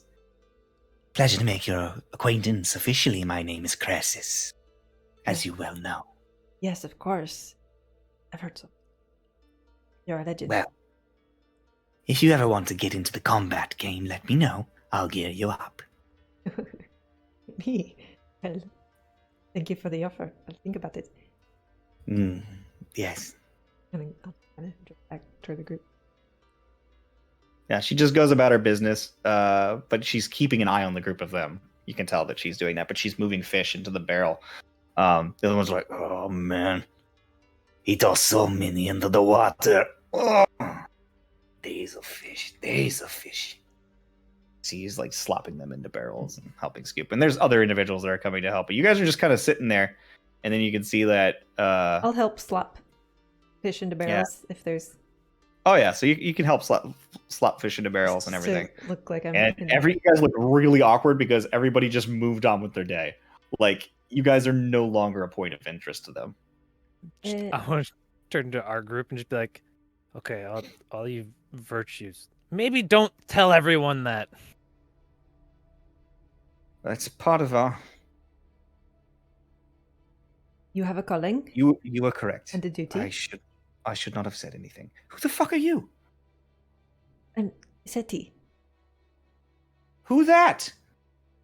The elf lady. The like. Oh, you're one of the chosen ones. I'm so sorry. Oh, We just met you, and now we're in another place, and I just got half of my body eaten by a shark. Yes, and I look like a fish now. It's been a big day. Um, Hair still looks nice. well, thank you. But yes, we need to keep a low profile, and obviously the virtues are not super well liked here. So Obviously. let's Well, I think let's try to stay on their good side. it's pretty clear that they know that we're there now. And it's not likely they're going to let us stay. Yeah. So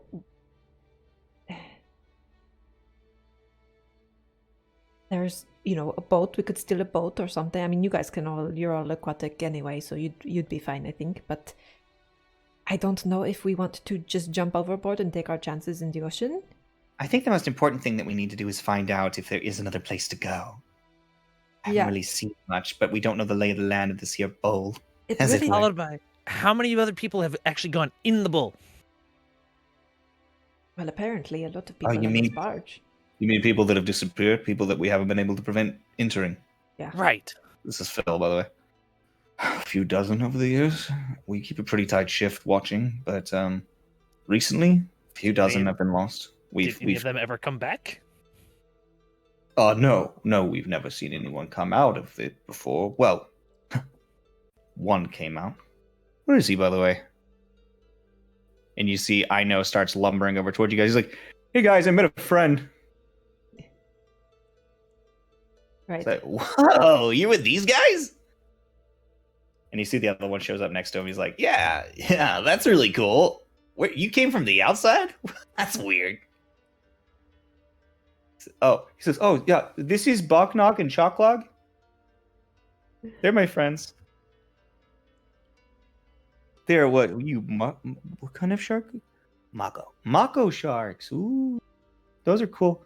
I'm apparently a hammerhead slish, which is a type of sharkkin, but I am from the hammerhead breed. I did not know that, but my head is very wide compared to these other people who say that I am also a shark person." You are, yes. Do we remember seeing any other shark people in the time we were walking around the town or anything? Not a one.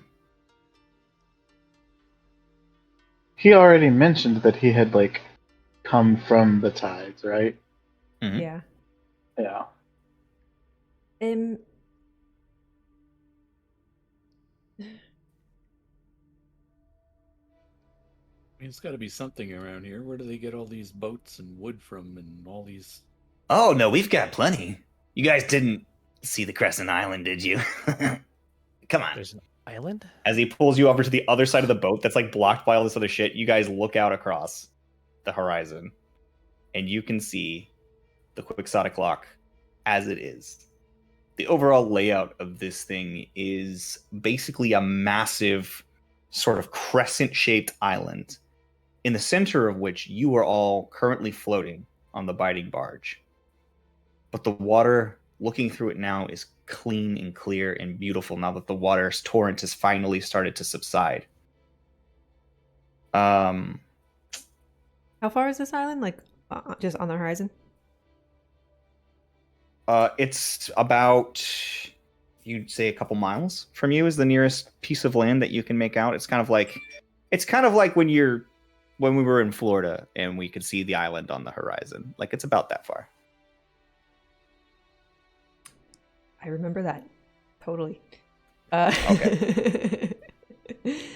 Yeah, so it's a few miles off, but it seems like you can see the shape of the island. You can see that there's a mountain rising up. You can see shoreline, beach. You can see that there's even a bit of a shape in the distance that sort of looks structural towards the south of you. That is Because this definitely... thing basically surrounds the entire lock. And you can see little bits now that you look back into the distance way out there before it tips off into the horizon.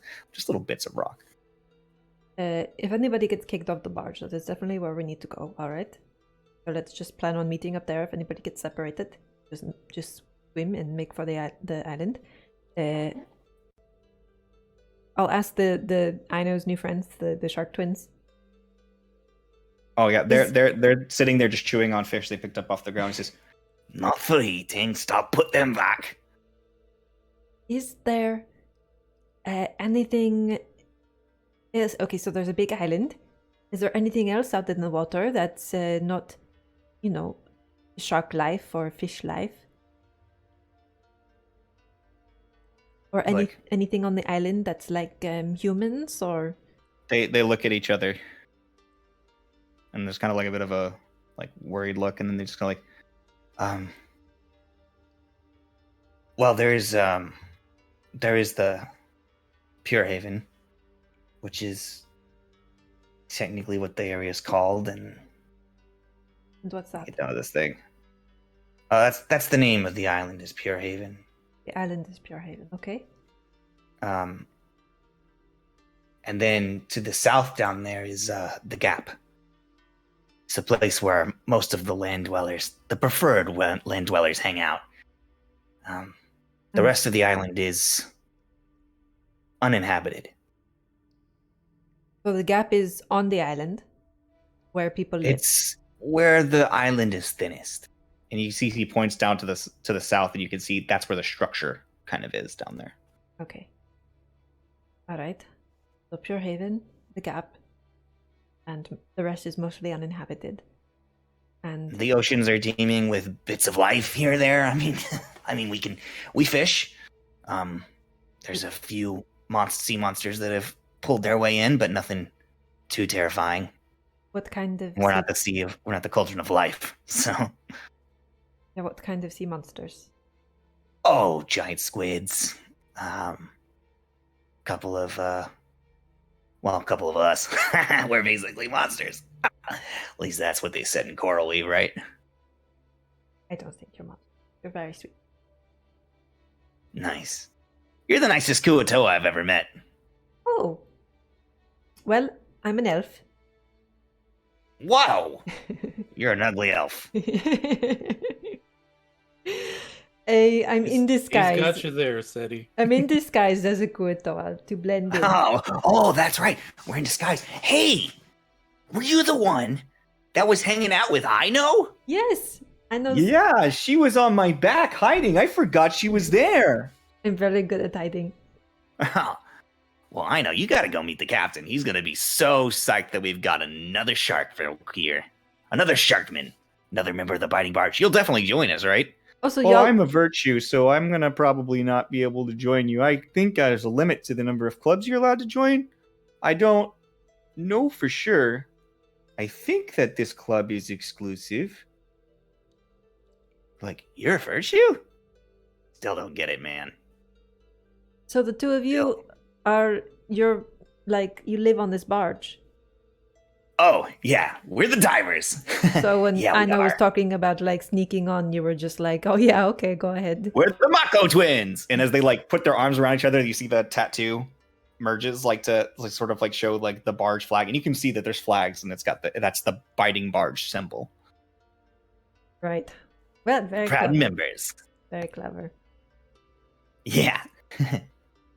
So are there any other Hammerheads people? Yeah. I mean, there were, I'm sure. We know what he is, so... Yeah. I haven't met any here. Well, maybe you've got like an aunt or uncle here, I know? This is all very great. I'm so glad you're talking about the anatomy of shark people. That's great. The subspecies is very fascinating. And I'm feeling much better, Pat. Thank you so much. My pleasure. But I would really like to get out of here as soon as possible. Gap. The Gap sounds good, right? Let's go. Well, it is a long bit of a ways off, and there are sea monsters out there. That's perfectly fine. I'm not staying another minute with a man who bit half of my body off. Thank you very much. As much as you're all enjoying this, and you can see he's like shaking with like rage. He's like, I would prefer not to be here any longer. It's only like a quarter. Well, be that as it may, I think he's done biting now, and we want to keep you safe. Make a persuasion check. We should disadvantage because we should gather a bit more information here before we go jumping off. It's a 24. 24. He looks at you for a second. He's like, I can't take you seriously with that fish head, but I'll tell you what. I'll try. But if this Grinrose tries to fuck with me again, I swear to God, he's not getting the drop on me twice. Absolutely not. I will roast this entire barge before I let him do that again. And you see like just fire flashes in his fingertips. Why don't we? Why don't Whispers we? to Arn. I think it'd be a third time. Why don't we go for a walk around the barge? Let's go to the stern or something. Let's get some distance from the Okay. captain. So I'm gonna go ahead and remove the people because that's just gonna be really distracting. And the barge is yours. Haha, we are We the own it captain. now. So this is going to function as a map for now until the next time you guys have conflict on the boat. So you just go. This is the layout of what's currently here. Down here, I haven't labeled anything. Is the mess hall, the kitchen, where you can get food, you can get whatever. There's shopping centers. There's like an actual like sections of places where there's little markets. You can see there's All lots of different types tents of and fish. hovels. All different types of fish. This is where most of the fish is kept, is on the north side. That's the fish storage area.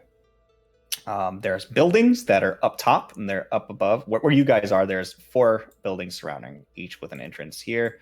And these 2 buildings over here. So you're not sure what all these places are, but they have signage. This is like a legitimate, like most of them look like they're made out of parts of boats.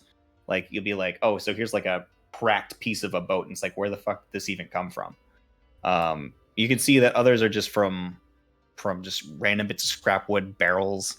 But again, strange from your mind as to how this is here. It doesn't seem too odd because you're on the surface of the water, but as far as you know, getting here doesn't make much sense.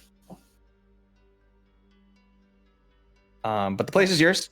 There's shopping here. You can do shopping. You can do anything you like. But the main crew members are going to be discernible by their tattoos. They all have the tattoo on them. Mm-hmm. Everybody else is just going to be a pedestrian. So I'm not. Okay. Yeah. So I just want to wonder, I guess, like down towards the bottom, and just. Oh, you know what? This is stupid. As you guys finish this conversation and look around the boat, let's go ahead and take a break, and then you can come back and you can fuck around on the Fair barge. enough. Okay. Sorry, guys. Thanks so much for hanging out. We're going to be back in about 5 minutes, guys, and we're going to take it back from there when we get back on the biting barge. And we're back, guys. So, you find yourself on the biting barge with free reign, more or less. You definitely are getting eyes from people, interested eyes, some fearful eyes, some watchful eyes, specifically from the female shark that is keeping an eye on you as you're going about your business.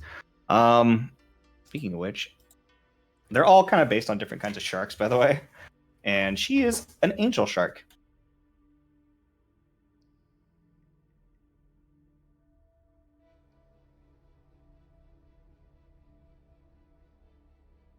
I guess we're just Okay. going down to the table and chair area, maybe, and That's it. sitting around talking. Okay, as you get there, you see like there's a couple of other individuals that are like eating their food or concerned. You see that the sort of like big, like chubby one with the sort of like plucky flesh mustache sees you coming. He's like, Yes. Good. Here for some food, are we?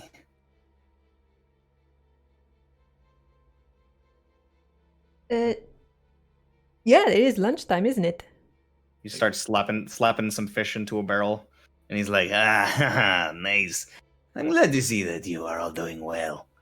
I was a bit worried the captain was going to kill you all, but you all survived, which is very nice. Which means, coin for me, eh? Do you guys spend coin down here? Up here? Here? We do the best we can. Coin has value everywhere. Sometimes not as much, but for here it is useful for its own things. But I will happily take something from the outside if you want to do trade or bartering. That is our main form of He's just like looking back and forth at you. Do you want a magic hammer? A magic hammer. But I think I it's will for tell you what, dwarves. my friend. There is a person on this boat. The bosun. Keeps the ship afloat, as it were. He would love that hammer like you would not believe. A magic hammer, he I'll will show it to him. probably trade you plenty. You show Yeah, him the hammer. dude. I should. Here's a hammer. Oh, that's quite nice. I'm still a bit pissed at you for tossing perfectly good food back in the water. As a don't fisherman, think- I understand though. But Grim does not like, I don't. Grim only eats berries. Grim doesn't know that, you eat fish. You're pacifist, eh? No, I just, I kill a thing when I can just make berries. You are no pacifist, but you will not eat what you kill. I don't.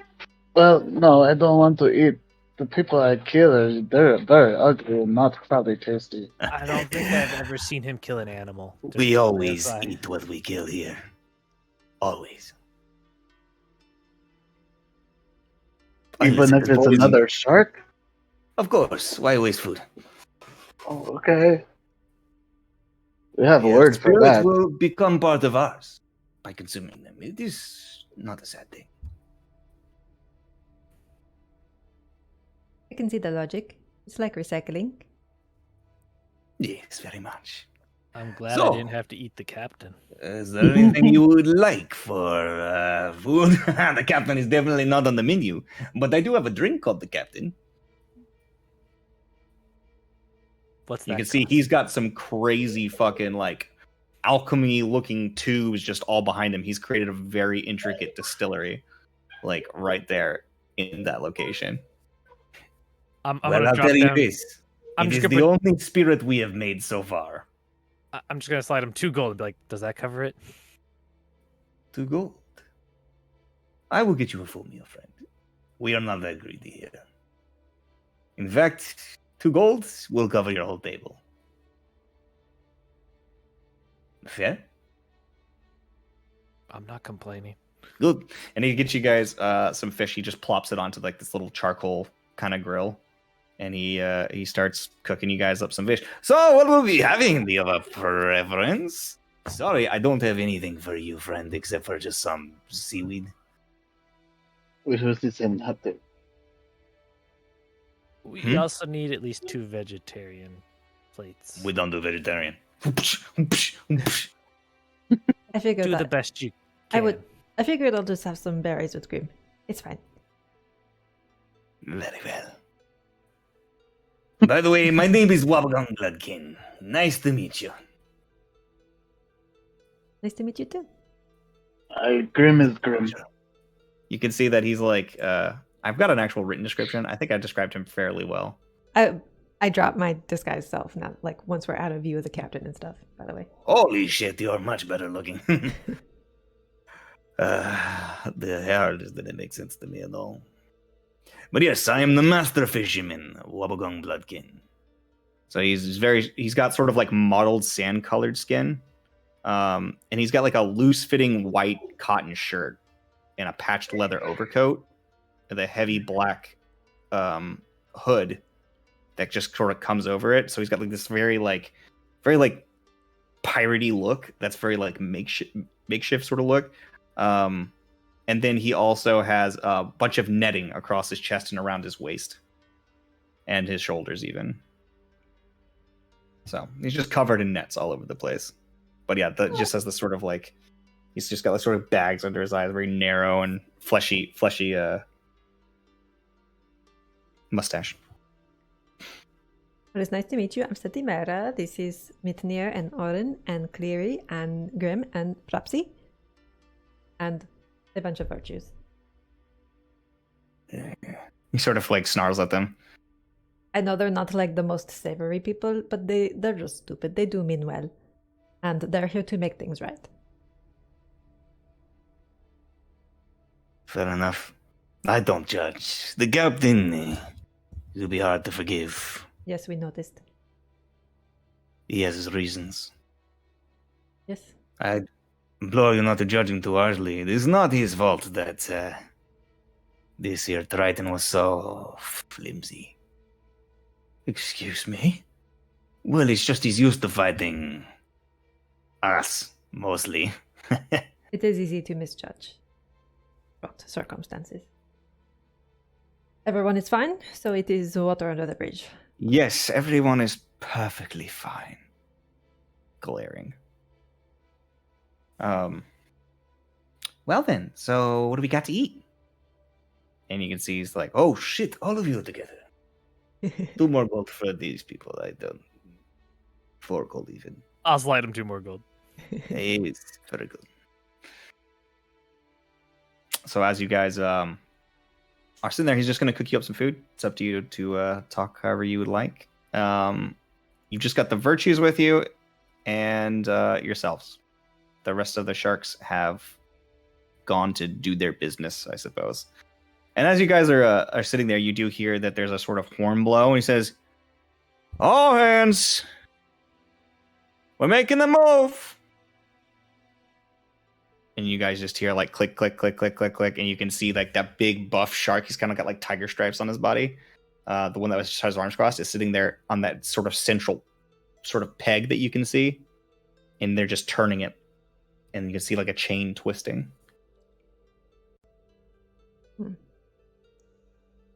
So there's lots of stuff happening around you, but it's time is yours. So. I want to keep an eye on things and like try to like keep track of people that look important and what they're doing. You can see that the most important looking person around your vicinity is going to be Cressus, who is walking with her hands behind her back, just making sure everybody's up to their shit. And you can just see with like your passive perception that she has got her eyes locked on you, making sure you're not getting up to any trouble. Yeah, she's like chief of security, basically. If you ask the other guy, he'll tell you that she's the main gunner. Okay. Whatever that means. Sure. So while we're, I'm just trying to clock everything and build like a mental roster. Just kind of check in with the rest of the. So everyone's all right after all that. Cleary, you're okay?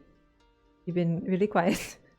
Cleary's sitting there. He's like, sorry, I'm trying to focus because I'm very seasick. Well, yes, we are in a giant bowl apparently, so that is probably not going to go away anytime soon. But also, for some reason, my mini was not even put on the map. Apparently, I'm not important enough to be remembered.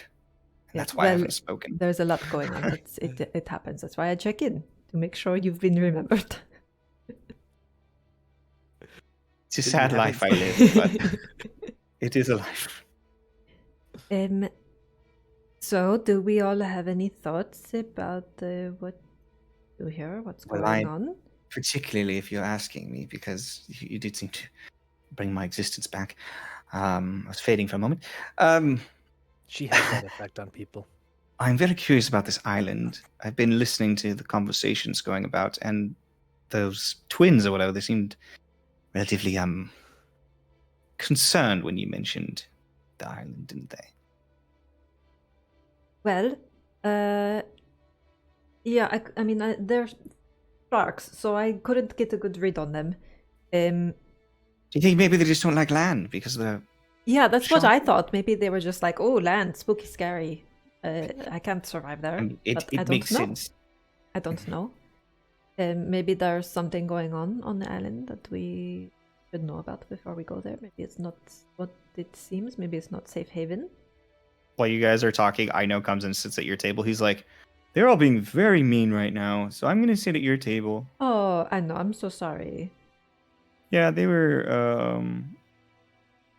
they're like, why are your shark friends doing this? Blah, blah, blah. Why are they trying to eat our friend? And I said, I don't know. They're not mine. I don't know. And so that's kind of what's been going on, you know? All right. Oh, did he come to the virtues table? Yeah, there's the virtues table. They're all having a secret discussion just like you guys. They just walked over and sat at your table. They shouldn't be singling you out because you're a shark. It's not like you all, Well, yeah, but I also came from here apparently, so that's kind of a big deal. You what? Oh, yeah, I came from a cauldron of purity. That's where they found me. Yeah, you came. You But said you came out of the tide. he did say Yeah. nobody has ever come left though, so that makes very confusing. Well, that's because I'm a virtue, and they said I was chosen by Ager as So like a Agar sent you out of the cauldron. yeah, like an envoy. But I don't really remember my time there. I was very young, and I've been in a temple since I was a kid. Ah. So And he said something about the uppity church people rejecting the shark people. I don't know about that. Are you saying there's a temple in here? Oh no, there's a temple, the Seaworn temple. Oh. Yeah, I've been like kind of like important. I've been a virtue since I was small, like so long as I can remember. But they say that I came from high tide. That they just found me next to the cauldron, high tide. So The shark's always been here. Or did they Maybe I come will and get find sucked my in too? parents while we're here. you might. Who knows what you'll find? This I is- probably have a brother Or a sister. or a sister. Oh boy, I don't know if I'm ready to be a brother to a sister. I don't know what girls like for birthdays. It could be anything. What Do do you you- think they like fish? I think Probably fish. I think your sister would love it. Oh man, because I know guys like fish. That's for sure. What's not to But like about fish? oh, you guys aren't eating fish, and you're a girl, and you're not eating fish, and you're a girl. Yes, but I'm also not a shark. Oh, that's true. But a minute ago, you were a fish. So I thought maybe you'd be offended. Oh no, Talking that's about- okay. Well, it's a bit Okay, weird. well- Isn't it? Yeah. What do you guys think about all this? Well, we Maybe were we just He's just like this talking- big hulking shark just sitting next to you, Yeah. talking all small and quiet. He's like bigger than Mitnir. We were just talking about maybe going to see the island or find out more about what is on the island because it might be. Yeah, that's the same thing they're saying. Yeah. Although they want to go to the gap in the morning. Well, so how do they think they're going to get there? They want to swim, Yeah, we're fish people, man. We swim pretty good. but and if you get attacked by like a giant squid or something, you think We'll you would kill all it. be We're okay? pretty strong. Yeah, I'm pretty strong. I've killed a big thing before. It in has the like a water. fish bone. You say that, and one bite, and he was on the ground. Okay, in defense, he's a spellcaster, and he is pretty paper. You know what I mean? Like when you put paper in water, it just turns to mush. Yeah, so like that's pretty much what he is, but with weapons going into him. That's fair. You know, I think if a shark that big bit me too, I would also. Yeah, that guy's really big. He's huge. So, I've Kinda got us cool. covered for getting to the island, by the way. oh yeah. Yep. But we are going Wow. to fly there. No, I got a thing. What thing? Wow, that's You'll- cool. you'll I didn't see. know you had a thing. You and your secrets. But all his secrets are always good, so I'm. I fine with also it. have a Well, thing. They told yes. me that I'm not supposed to play with it.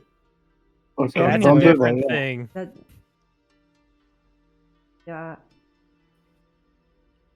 All right. Okay. Like, Grim of Picala be like, hey, gobbledygook. I don't remember his name. So he pulls out his big giant axe from off of his back. He's like, "Yeah, it's really heavy, but they said that it's dangerous." Yes, that. He's a tool, not a toy. Well, I think of it as a toy. Well, And just takes this side, just like takes this great axe and just sort of like hops it, like flips it in his hand, like woohoo, woohoo, woohoo, drops it and just slams into the deck. He's like, "Oh, see, that's why we don't play with it because it. Well, gets then it fell in the somebody water, hurt. you know? yeah." All right. So, but are all of you? Is that the plan? And all of the virtues are going to just hop into the water and swim tomorrow morning? Yeah, I guess so. And you guys can see that the sun is kind of moving in the sky and is heading towards the horizon. I don't think it's the worst plan I've ever heard, but I don't know if we'll. And I guess Arden will be tagging along with them. Is that Mm, or No. also just? I have the means for us to get to the island. Well, have you all noticed how strange that is? Hagar. This is Cleary gesturing up to the just towards the sun. Yeah. About it. Well, it's moving faster, I think. And Yes, there's That's what that, I'm and then block the sun with your hand, and then stare around it. You guys all do this, and I just want like a picture. Like, I wish we had fans so we could have like a fan art moment where they're all just going. No, yeah. As you guys hold your hand there and you begin to look past it, you see little shiny line going away from the sun, left and right of it. Right. It's There's like light it's- lines. it's like it's on like a track or something. That's sort of what I thought.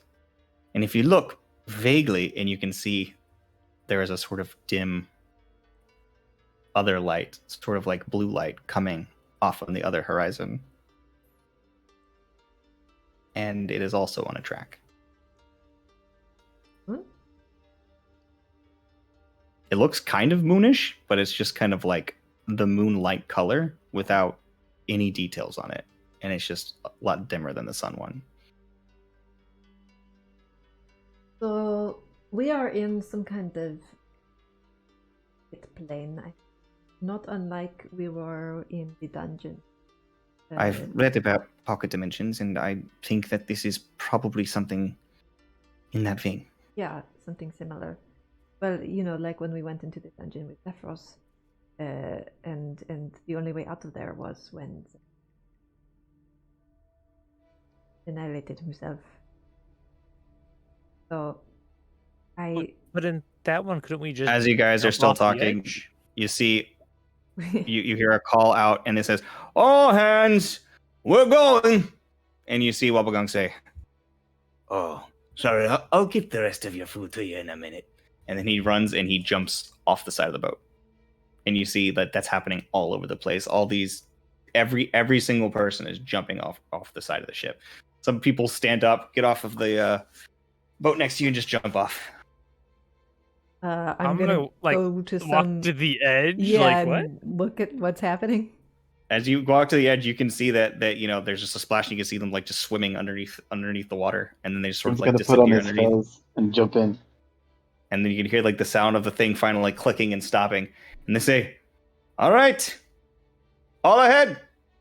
And then you feel the entire barge start to move. They're literally pushing it. Mm-hmm. Just I don't see everybody a on the ship sail, goes under so- and just pushes the barge. This is no. They gotta go somehow. So That's the the barge- way I to didn't do see it. sails when we got here. The It's barge weird starts how to it pick moved. up speed and starts moving, and you can see that it's basically a ghost town up top. But the entire ship starts to move in sort of almost like a slow turn, and then begins to pick up speed and just starts moving ahead at like just a nice leisurely pace. All right. Well, are we moving? How are we moving in relation to the island? Towards, away, adjacent? Closer to towards the gap. We are moving towards the gap. Yep. Okay. Well, maybe that'll take us to the island. Maybe I'll let us for nothing. I guess we'll see where we are in the morning. Weird. Now they did say basically that they're stuck here, right? There's no way out. I think if we could offer them a way out, we could work together. This could be a base of operations for us while we're here. Not to mention they have food and. Well, if it's anything like the last pocket plane we were in, everyone's gonna get kicked out when we're done here. Yeah, I'm hoping it's not like that one because I'd really like to not have another. Well, it should be in the water at least, right? Last time With they all were of the water in the air, disappeared. so Right, exactly. I'd rather why the not have water would another disappear. incident like the last one, and I'd really rather not have another primordial sacrifice himself. This My is concern true. here is to make sure that Northout's not up to anything in here, or already getting a leg up somehow. That's all I want out of this place. What? I almost got snatched when we came here. It was close. When we got pulled in? It was a Yep. water tunnel. Maybe to you guys. So we did travel through some kind of portal. Yeah. So yes, this is like another plane sort of place, another something. I think I was holding one of the Virtue's hands too, so I'm thinking they probably saw it. Oh. I think you were with Phil, right? I don't remember. And you were I thought I was with the Triton. Who's the Triton? you. Oh, maybe you were. Maybe you were. So, Mhm. wait, if we just traveled like we traveled before, I'm gonna pull out the crystal and be like, could I just use this to go back? Maybe. I don't know if that works between planes. Huh. There's only one way to find out, but then you won't have it anymore. And if it does work, you'll be gone, which would be good for you. Well, I mean, technically, I could just come back. Well, you could. That's quite a trek. Well, okay, so.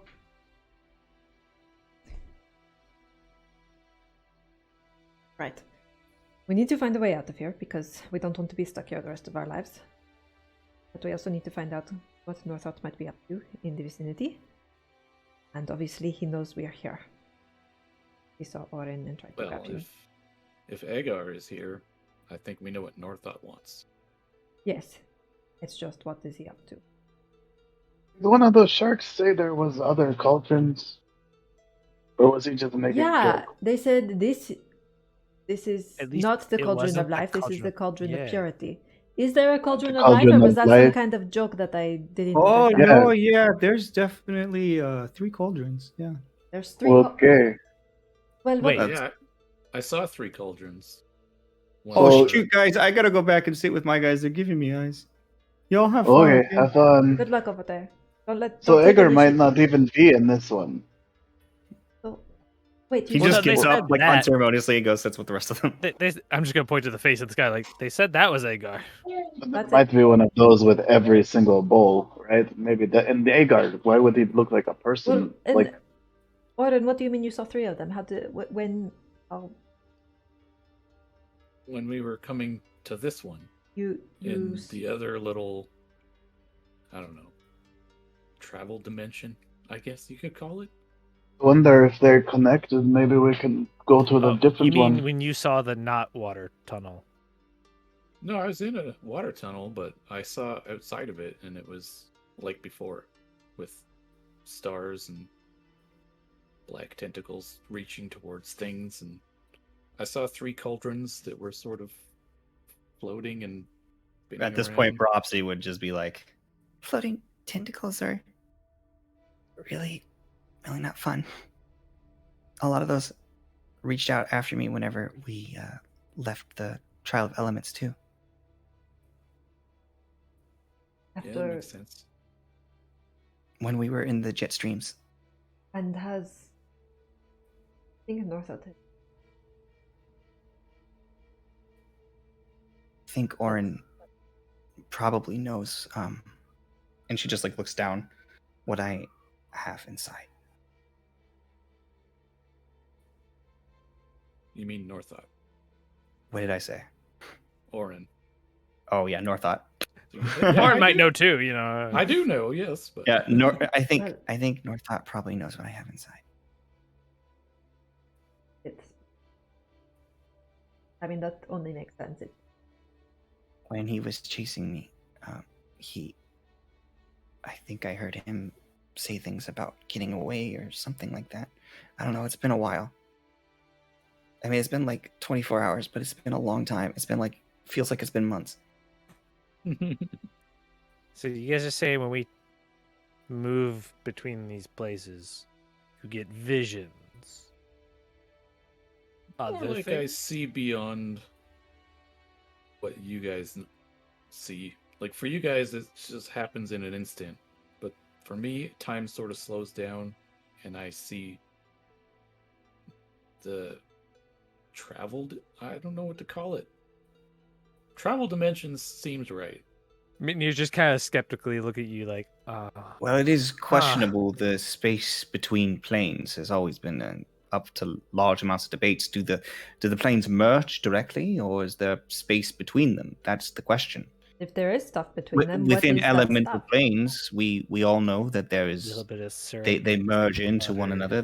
There are areas where there's like a sea of ice between the plane of air and the plane of water, and there's the great conflagration, which is an explosive area which air meets fire. There are so many different things that exist within these worlds, but yet there are so many other planes that distance, relative space is impossible to fathom. Maybe some minced fruit.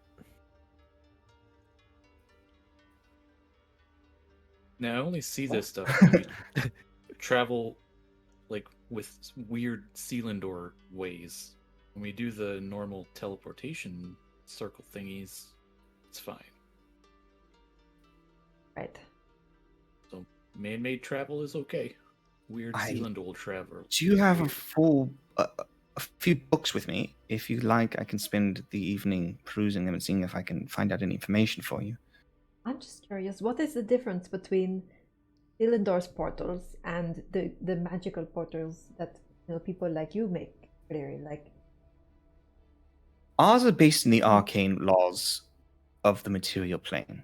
are Selindor's portals just naturally Setting occurring? coordinates and linking them via magical means and transportation of matter. It's all very technical, but it's something we control. Whereas I believe portals Selindor are considered natural occurrences. They are there and always were there. They were not created. It's just a feature that they've always had. The difference is some of them are made by man and some of them are made by Selindor itself. Or as we've come to, I think at this point, no, Northought.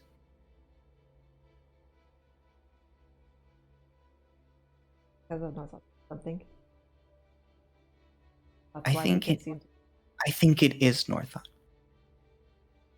Says Brapsy. Selindor is Northought. Mm-hmm. Like one of his forms, like the goat things.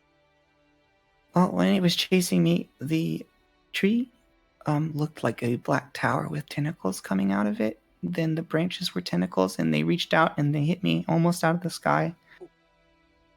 And you see, she starts to get panicky for a second. You guys feel the wind sort of picking up. All right. So, you think you saw like the tree's true form, or like? I don't know. Maybe I entered into the between space, or maybe that was just it showing its true face. I don't know. But so, if Northought is Selindor, then all the points that we tuned with are parts of him. Well, that's what I'm wondering. If he can see us travel through the natural portals, but then we have these man-made ones that we're traveling through, and he can't see those. Why not? He's so powerful, and apparent. If he is the tree, he's everywhere. So, like, what? Well, I mean, he that could made be like the other portals, right? Running along a bug running along your arm versus a I fly don't know. going over your head. It's hard to understand. I don't think anybody at this point understands how Northought interacts with anything. We were only vaguely aware of it before. Well, obviously we were aware of him, but from my research, from what I found, they don't know much about him, and what they do know, they're keeping under lock and key. I don't think anybody in Selindor really knows what's going on. I think if you went up to most people in Selindor, even powerful people, and said Northought, they would not know what you're talking about. I agree. But I think maybe that might change based on the Nexus. But dragons seem to know stuff. But if he's linked to the pieces, then wouldn't he be even more linked to the next? What if he doesn't have total power yet because he doesn't have all the primordials? Well, So he Well, that's doesn't the have thing, complete yes. control. we There's- Also, I might is he, reach out to Cinder actually. is he the tree by himself? Or is the tree also the green lady? I don't think any I- of us knows anything about the Green Lady. I could try to talk to her. She's inside me. I'm gonna try calling Cinder. He works in the Nexus now with what was the tentacly face man? Idrisma. Yes. He's been working with Idrisma, and But I so don't they've been know working in if the Nexus. Communication Maybe they know will something work. about. Well, there's one way to find out, isn't there? And Grim will try to call the green lady. And he holds it and focuses, and it doesn't activate. The mist starts to rise, and that's it. Shit. I can What can I try do to a sending. meditate? Sure. I don't know what the rules of that magic are. I haven't explored it myself. Magic. Do Grimm's thing. Never mind. I rolled an 11 wisdom check to try and meditate. Talk to the green lady. Oh, talk to the green lady? Yeah. You know, the thing inside me. Sure. 'Cause I you don't wonder seem if to she's a find per- any purchased a connection there. I wonder if she's like, you know how Zephyros was talking about not partial, what do you call them? Like the fake, what are these things? Fractures? Mhm. Where like he's a real fracture. Right. What if this is a little fracture of primordial is the green lady that I have in me? Good does. But she might be one that he's already had. I don't know. Maybe Zephyros knows. I don't know. It's certainly a theory. I wouldn't know myself. Yeah, that's. I don't know how we find that out. Can we ask Zephyros? Will he know? I'll try. Will you have her make a wisdom or wisdom check? Just wisdom. 18. 18. She starts to focus, and you see her head twitches back and forth a little bit.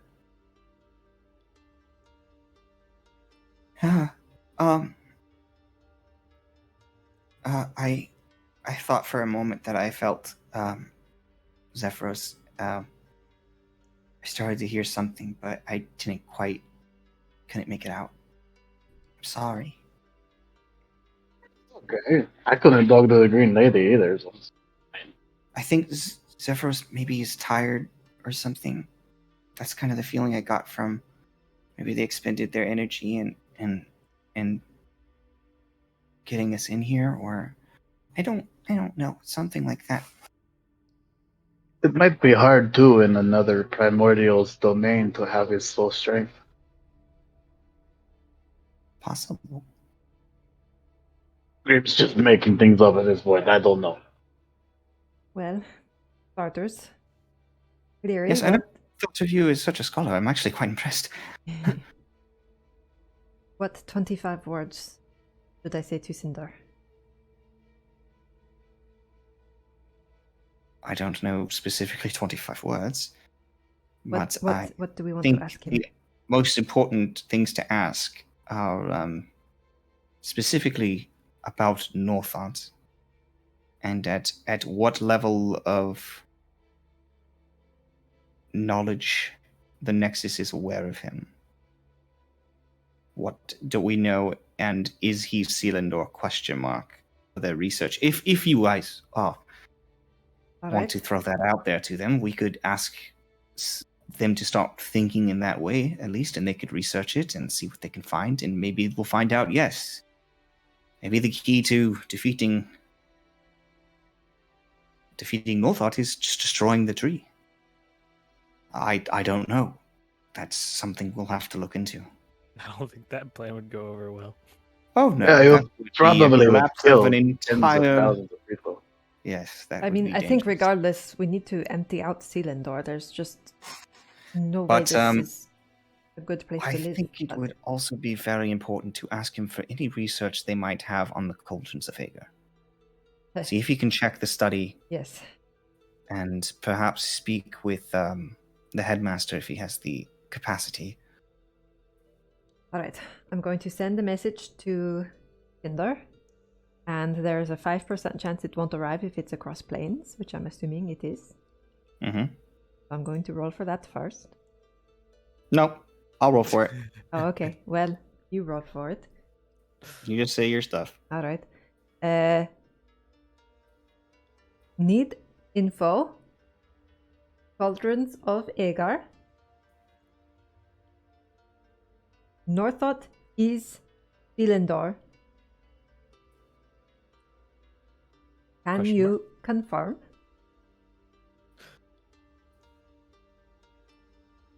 What does Nexus know about him and the tree? You have 4 words left. Have a nice day. We are trapped in Cauldron. Okay. If it makes it through, just the fact that You whole said 5% message chance Mm-hmm. that it won't arrive? Yes. Okay. just the fact that it's like it's the end of it. Just we're trapped in a call. Wait, what? And they can reply across plane too? Yeah. 25. Okay.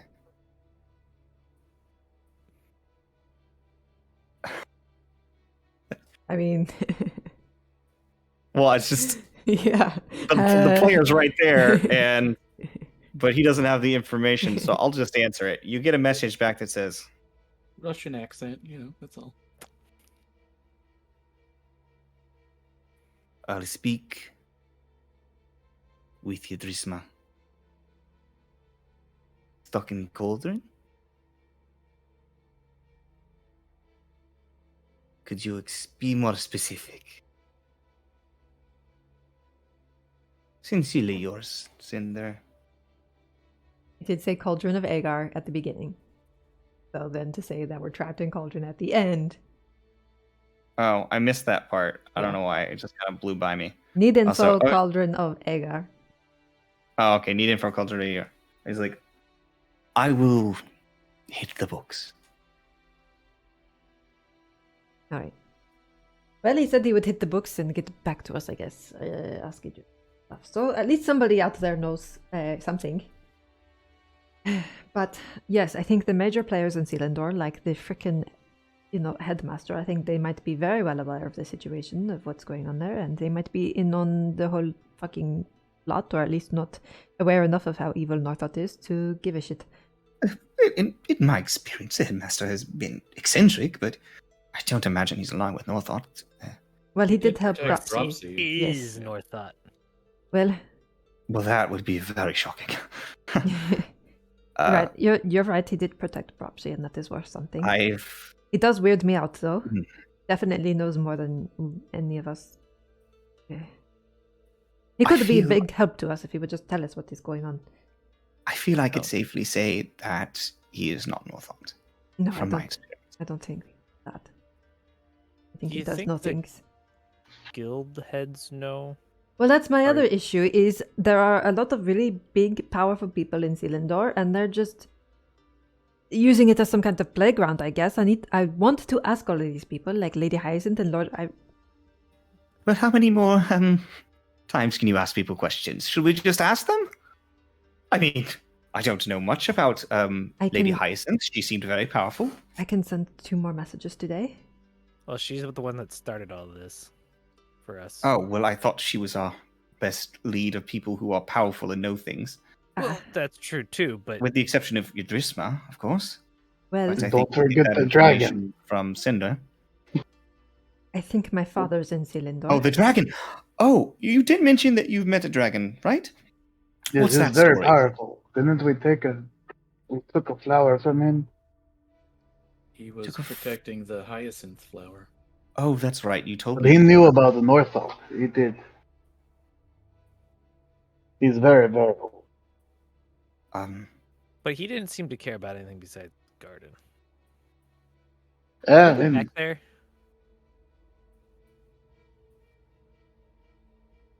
I feel like he was in another pocket dimension or something. Guys are just like, Well, he's with Lady Hyacinth, so the question is just Gonna just throw, for the life of me, I can't remember how we even got there. Or back, for that matter. it was through portals, and then I think you almost. All Oh wait, you're I making know- a joke about You don't how we know don't it. remember. All I You know, know- I you didn't don't want to remember it. leave. I wanted to stay. And you guys were like, no. all you remember is what Seti has told you. So all right. I didn't realize it was a joke. That we weren't talking out of character. I will Because send. Drizma wiped our minds for how we got there. Call back. well, I think Seti's ability to speak cross worlds is the key to us finding information here. Will I send to But Lady also, Hyacinth? I also think it's important that we speak to the individuals around us. Yes, absolutely. They're all under the boat right now, though. Ah, yes. Well, there's that as well. Should I send a message to Lady Hyacinth? I would try my father, but I don't know that he's any more reliable than she is, and probably less inclined to help. But he might know more. It's hard to say. I leave it in your judgment. I've met a fair few of these important individuals. You're the important individuals in my eyes, mostly, at this point. Yes, and I haven't met your father, so I can't. So your father was a part of this?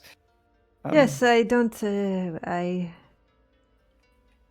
haven't talked about him much, but I have never been in contact. I didn't even know who he was until a few weeks before I met all of you. But I tried to send my mother a message, and then his voice came into my head and said he would make sure he got it. So I think he's in Selindor, or at least spying on me.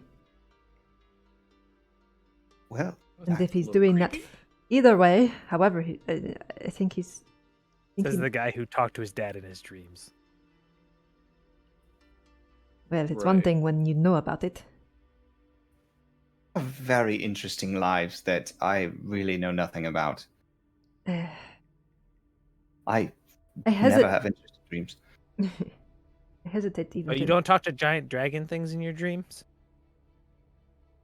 you? I've had dreams similar where I've spoken to dragons before, and then they blew Hold up, fire at me. Mitnir, do you talk to your father in your dreams as well?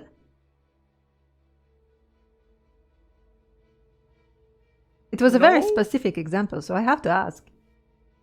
Did we all have like a separate dream life than our real life? Is that what's going on here? Yes, I feel as though this hasn't really been aired out before. Should we talk about our dream lives? Because in mine, I am quite the hero. Last night in mine, I was rescuing all of you from a horrible brand of assassin puppies. Your dream, like not your imaginary lichens. life, Cleary. Were they lichens? No, they were really cute puppies, but they were vicious. They Oh. were trying to kill all of you. That sounds deadly adorable. I don't I think it's murdered my all dad. of them. Lichen puppies? That's what they are? Well, I've heard quite strange things about the ancestry of dragon. Sorry, I looked it up after meeting you. Actually, I'd never met a dragon before, born before you. Your history is shadowed in so much confusion and hearsay. Do you Yeah. know your family's history?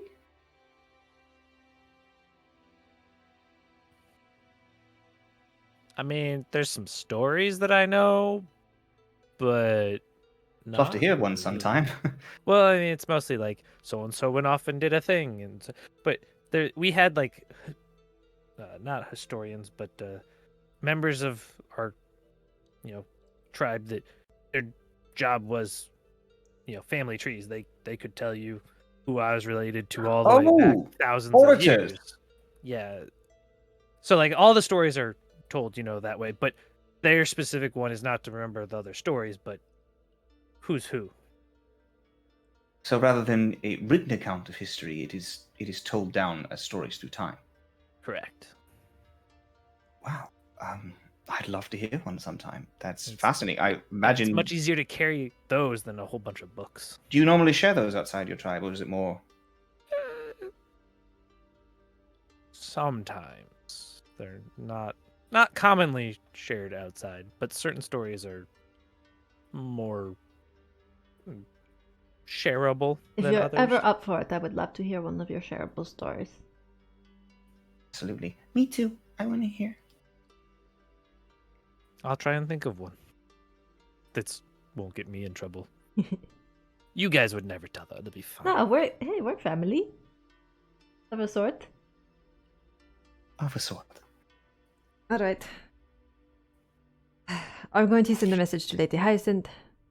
Oh boy, let's go. Yeah, all cards on the table. As you guys are having this conversation, everybody starts, the boat starts to slow down. You guys see that you're more or less in the direction, and people start coming out of the water and getting back on the boat. And the barge is still moving, but it's just like slowly chugging along. But there's people around now, a bit.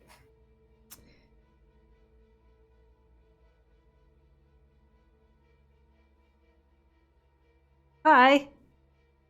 End of world shit. Happening? F5. I got it, babe. North thought. Mean anything?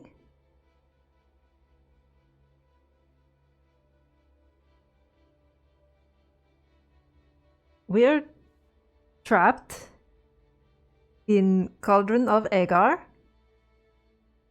But Selindor is Northot.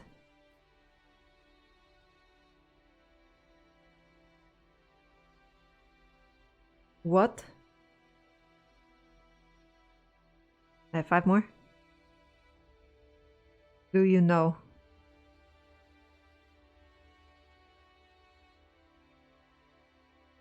Very important.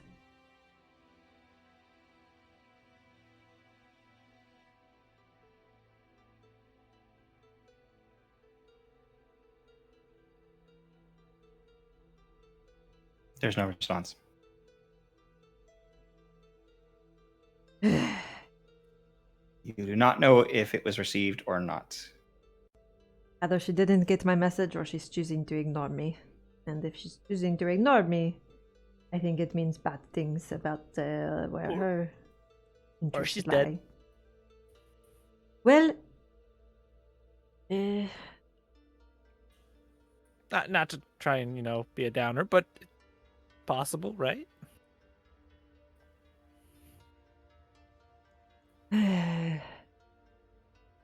Well, with all the craziness that happened in Selindor, we don't really know anyone's status no. besides those that we've talked to. I could try one more for the day, but I could also just sit there, eat my spells. I feel like we're gonna sleep at some point, unless they don't sleep during the blue light. I mean, we can. You guys see that you're starting to make your way towards, like the sun is actually starting to set on the horizon at this point, and you see the stars starting to come out. So are these the same stars you saw while we were traveling? They are the same. Yeah. Yes, they look similar. So if we look really hard, can we see Northot now? Probably not. Do any of the constellations look familiar to any of the skies that I've been under ever?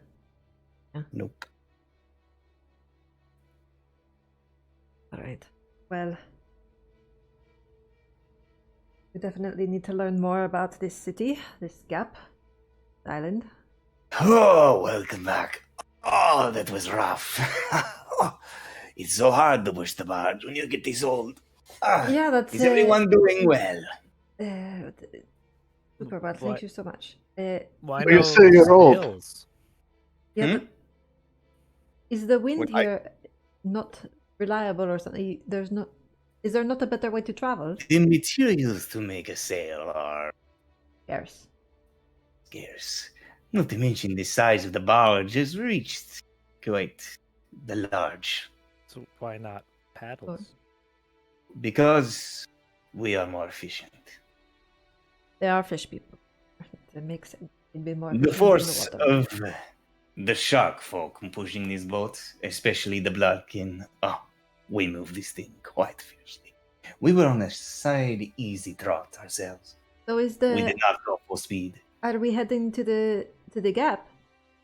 We are going to get as close as the barge will allow to make it easier for you all to depart. Oh, excellent. Virtues, they're going to take us there on the barge. You don't have to go swimming. Oh, thanks so much. And then he just gets pulled back. Hey, I was talking to them. Thank you. We're in the middle of discussions ourselves now. I'm sure soon we can communicate with one another and touch base. Minir just wants to lean back and try and like not so like hiddenly, but just like eavesdrop just by like leaning back, just like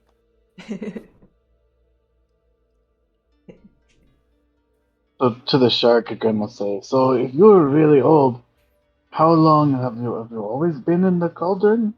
Or Make you were out perception. of the cauldron before?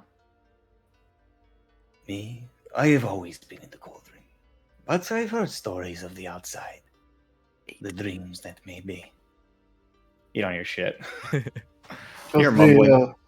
the captain says something about somebody rejecting somebody, and that's why he's mad at these other The guys. captain has been around for a long time. Some say his age has made him crazy. I personally believe it has made him powerful, and that is the most important aspect. He is the first of us. Like, we gotta go talk to him. Well, Be careful when you speak to the captain. He is short-tempered. yeah, I don't know if that's the best move just at the moment. There are plenty more to speak to if you have any questions. Trust me. Yes. I'm mostly knowledgeable about the types of fish we can have. Yeah. Are there some Can kind we of send him on another trip if he gets rowdy? is I would be careful. I'm sure you're aware that though your trick definitely made the captain dizzy. He has killed things as small as you and eaten them for breakfast more times than I can count. he's died more than anyone else I know.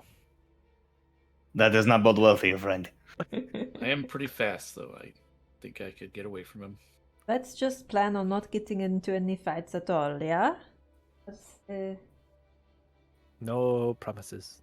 Is there someone on board that is maybe a bit of a scholar that knows the geography and the history? A scholar we do not have. There is an old matron, of course, that is. She knows quite a bit, right? But we do not What have about- one of that thing. What about the lady shark? Does she know? Would she be a good person to talk to? Gracias.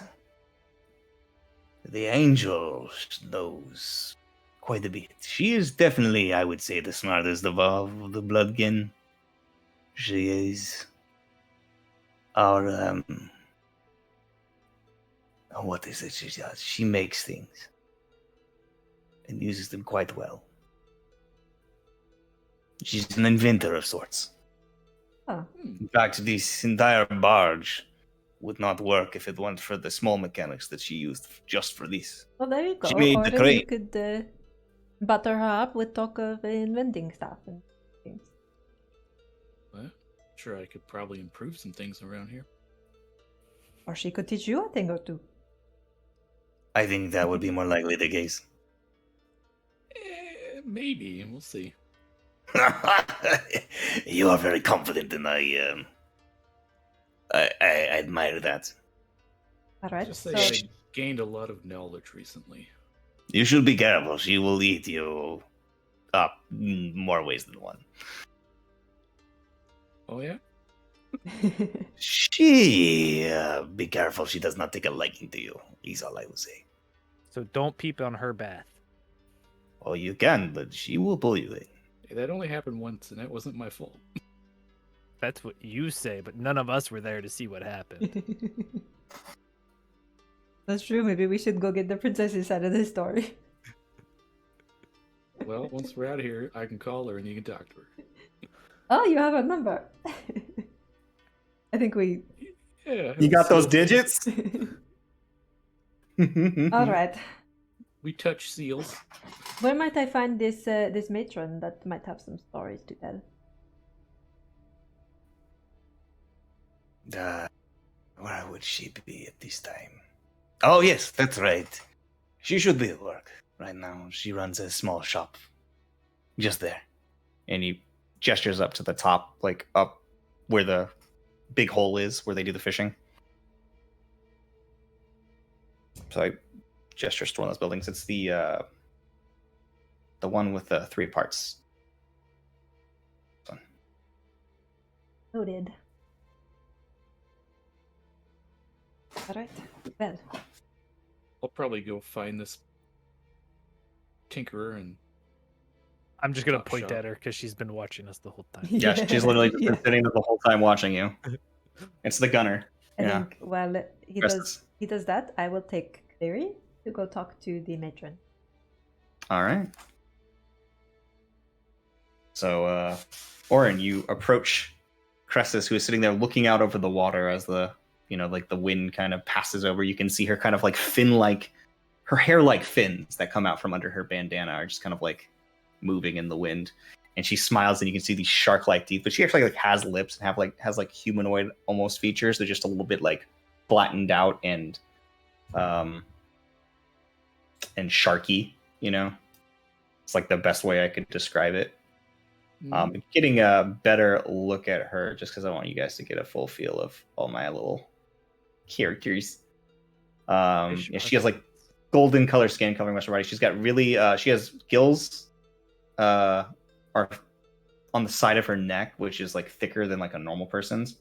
But she looks very beautiful just looking at her, like a very beautiful creature. I don't think I missed much. Oh, she does have something slung around her back as well. A large piece of wood with metal. And you can see she has lots of sacks and a bandolier around her waist. Which is very specifically filled with some odd-shaped little beads. Right on. As you approach, she says, "Hi there. Is there something you needed?" Not specifically, but I hear you're a bit of a tinkerer. I think of myself more as a smith, but yes. I work almost exclusively with Aquim. Wow, I see. You have a lot of that here, do you? It is the source.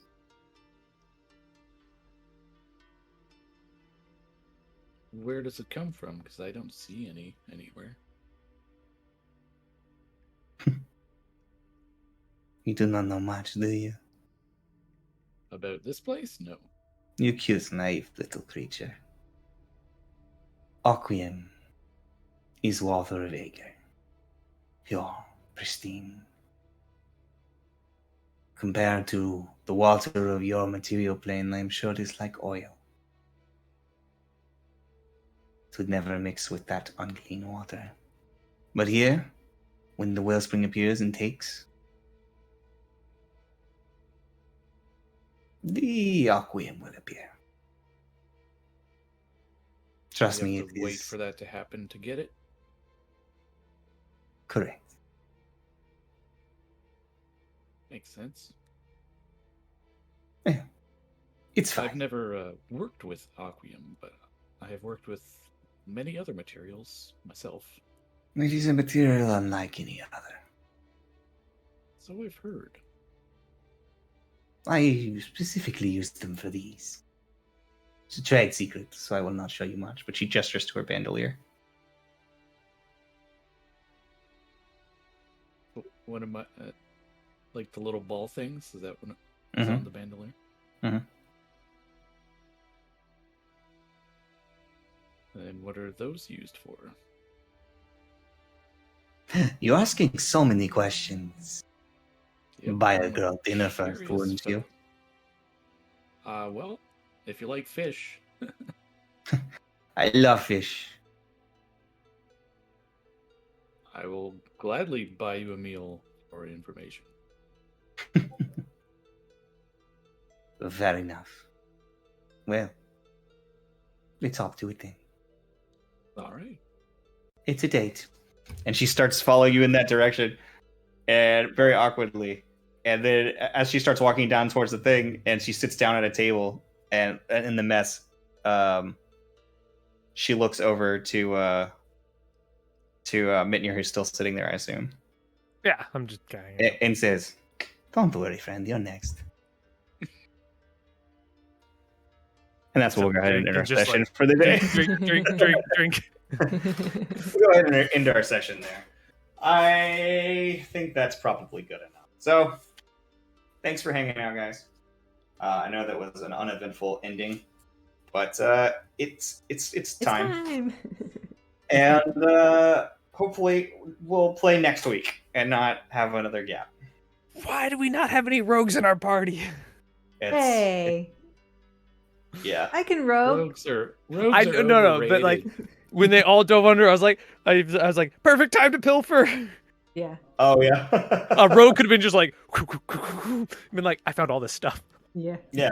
So I mean, like, you know that the Mako twins already steal from them all the time. Like, they rob everybody all the time. Like, it's fun for them. Yeah. Stealing is fair game here. It's like they're kind of pastime. It's like, I mean, shit, what else you are you got gonna me. do? Yeah, exactly. Fish. Yeah. Yeah. Fish, steal things, just enjoy each fun. other's company, I guess. Yep. So we will pick up next week, and we will continue our adventures in the Quixotic Clock, the Cauldron of Purity.